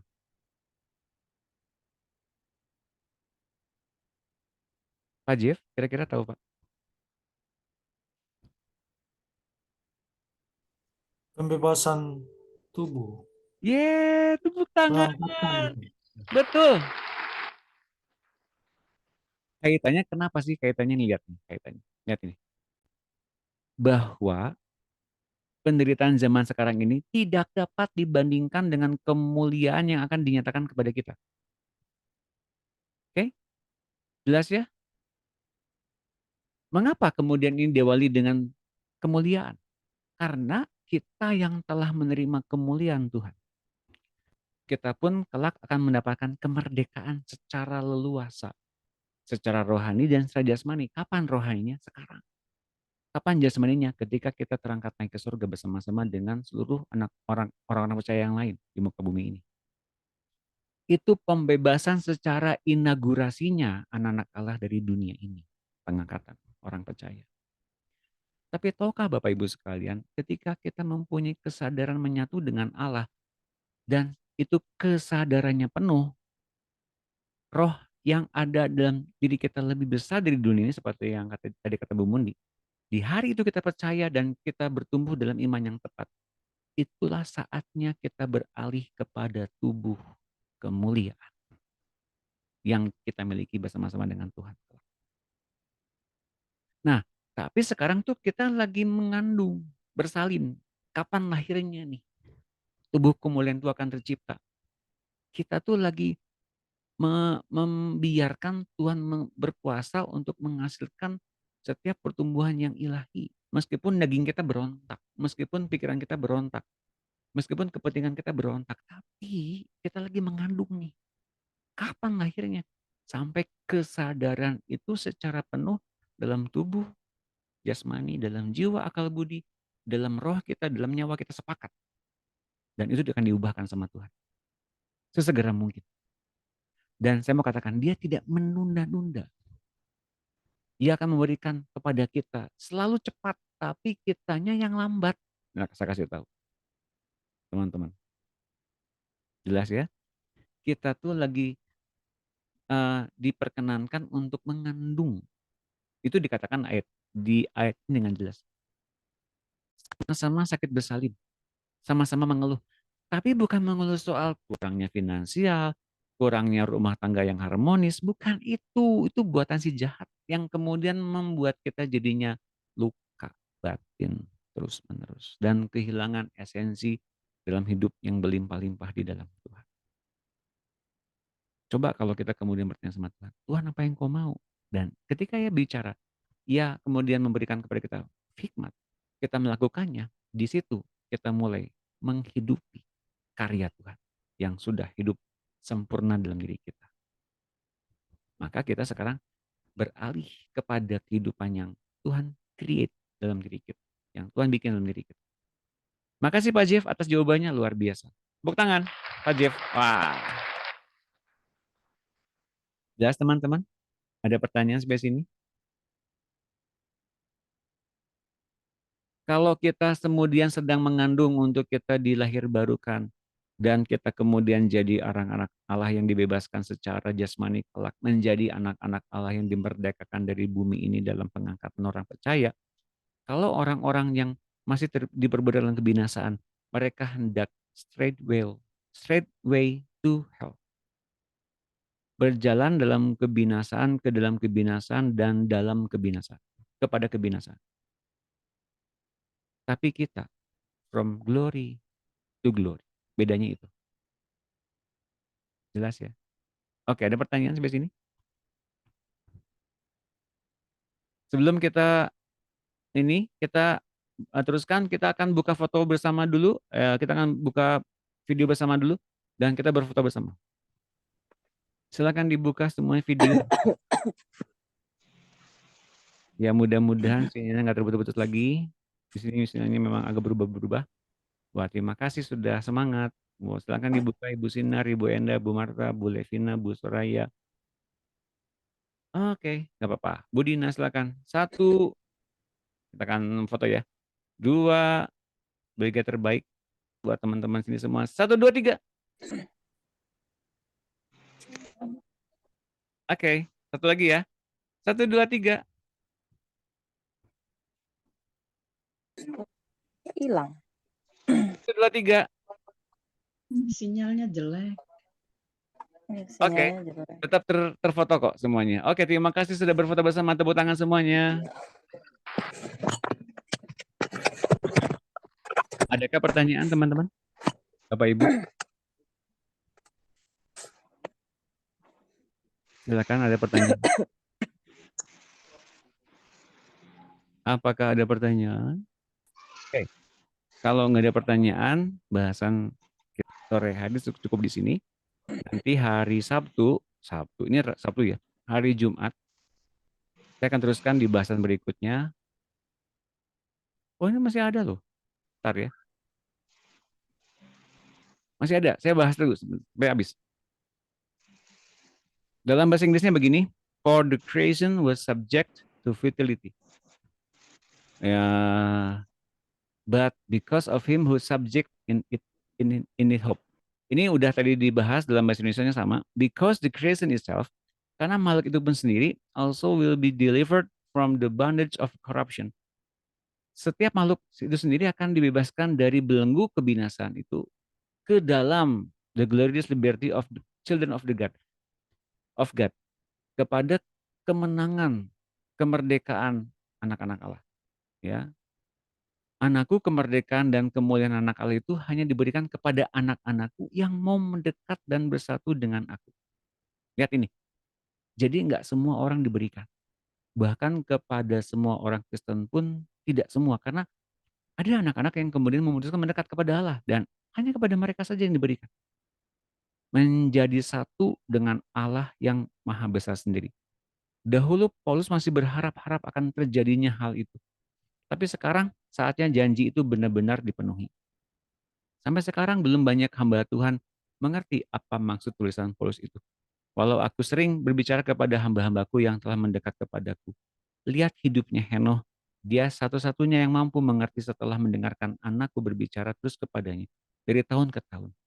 Dan ketika dia mulai mengerti maksud anakku, ia amat diberkati dan mampu menyesuaikan diri dengan rencana itu. Yang membuat proses perubahan kemuliaannya bertambah pesat sampai ia tak dianggap layak lagi tinggal di bumi. Aku mengangkatnya ke sorga dan ia menikmati kesukaan di sorga lebih lama dari semua yang pernah lahir di bumi. Ini tadi ketika kita baca ya, Filipi 2:10. Injil adalah sarana mempertabaikan segala yang di langit, yang di atas bumi, dan yang di bawah bumi. Sehingga mereka masuk ke dalam kemerdekaan anak Allah. Siapa yang berhak menuntun mereka semua ke dalam kemerdekaan dari perbudakan kebinasaan ini?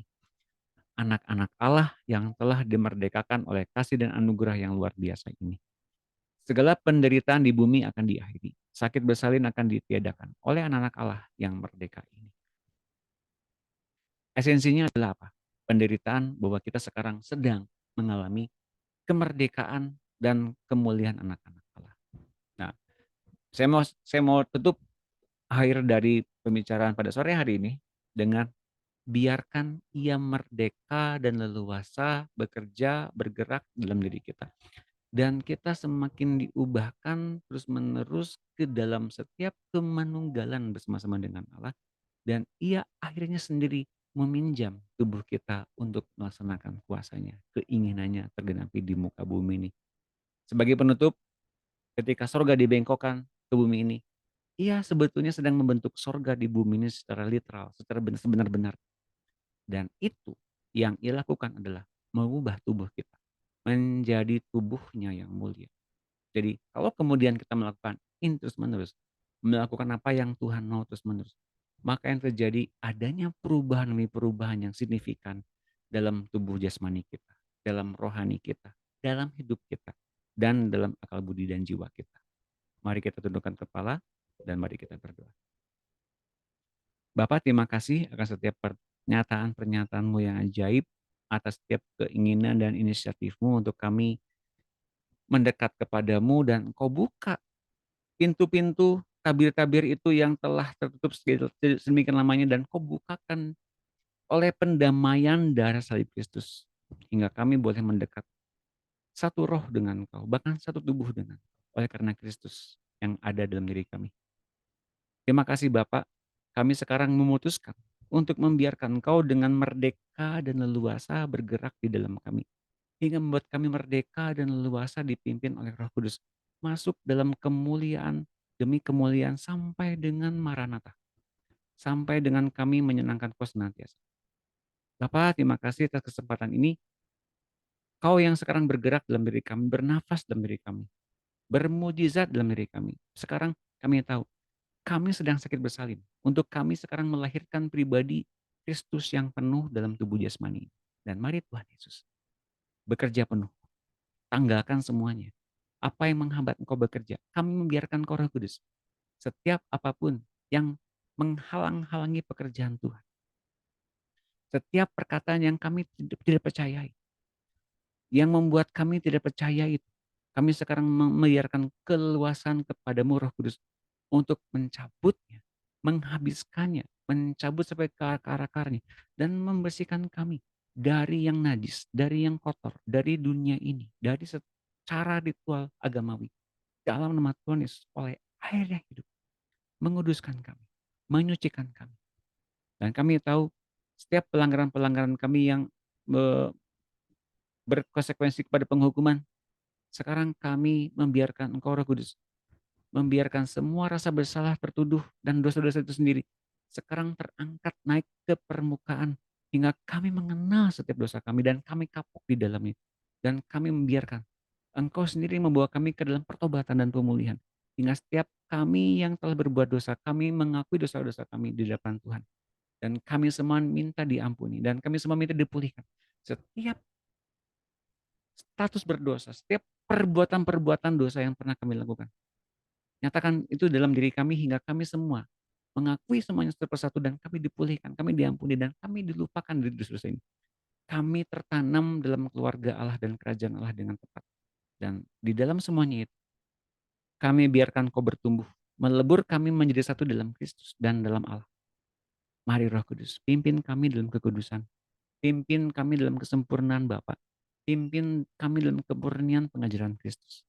Dalam nama Tuhan Yesus, berkati setiap anak-anak-Mu yang hadir pada saat ini dengan limpah berkat kasih karunia, dengan anugerah, dengan pemulihan, kebangunan rohani dalam diri kami, hingga kami melekat senantiasa kepada Allah kami, kepada Tuhan kami, dan kepada Engkau Roh Kudus, hingga kami menyatu, manunggal bersama-sama, sempurna menjadi satu tubuh yang besar, keluarga Allah yang besar dalam tubuh Kristus ini. Terima kasih Bapak, terima kasih Tuhan Yesus, terima kasih Roh Kudus. Dalam nama Tuhan Yesus kami telah berdoa mengucap syukur, haleluya, amin. Terima kasih Bapak Ibu sekalian, selamat berjumpa kembali di hari Rabu, Tuhan memberkati. Tuhan memberkati semuanya. Terima kasih Pak Doni.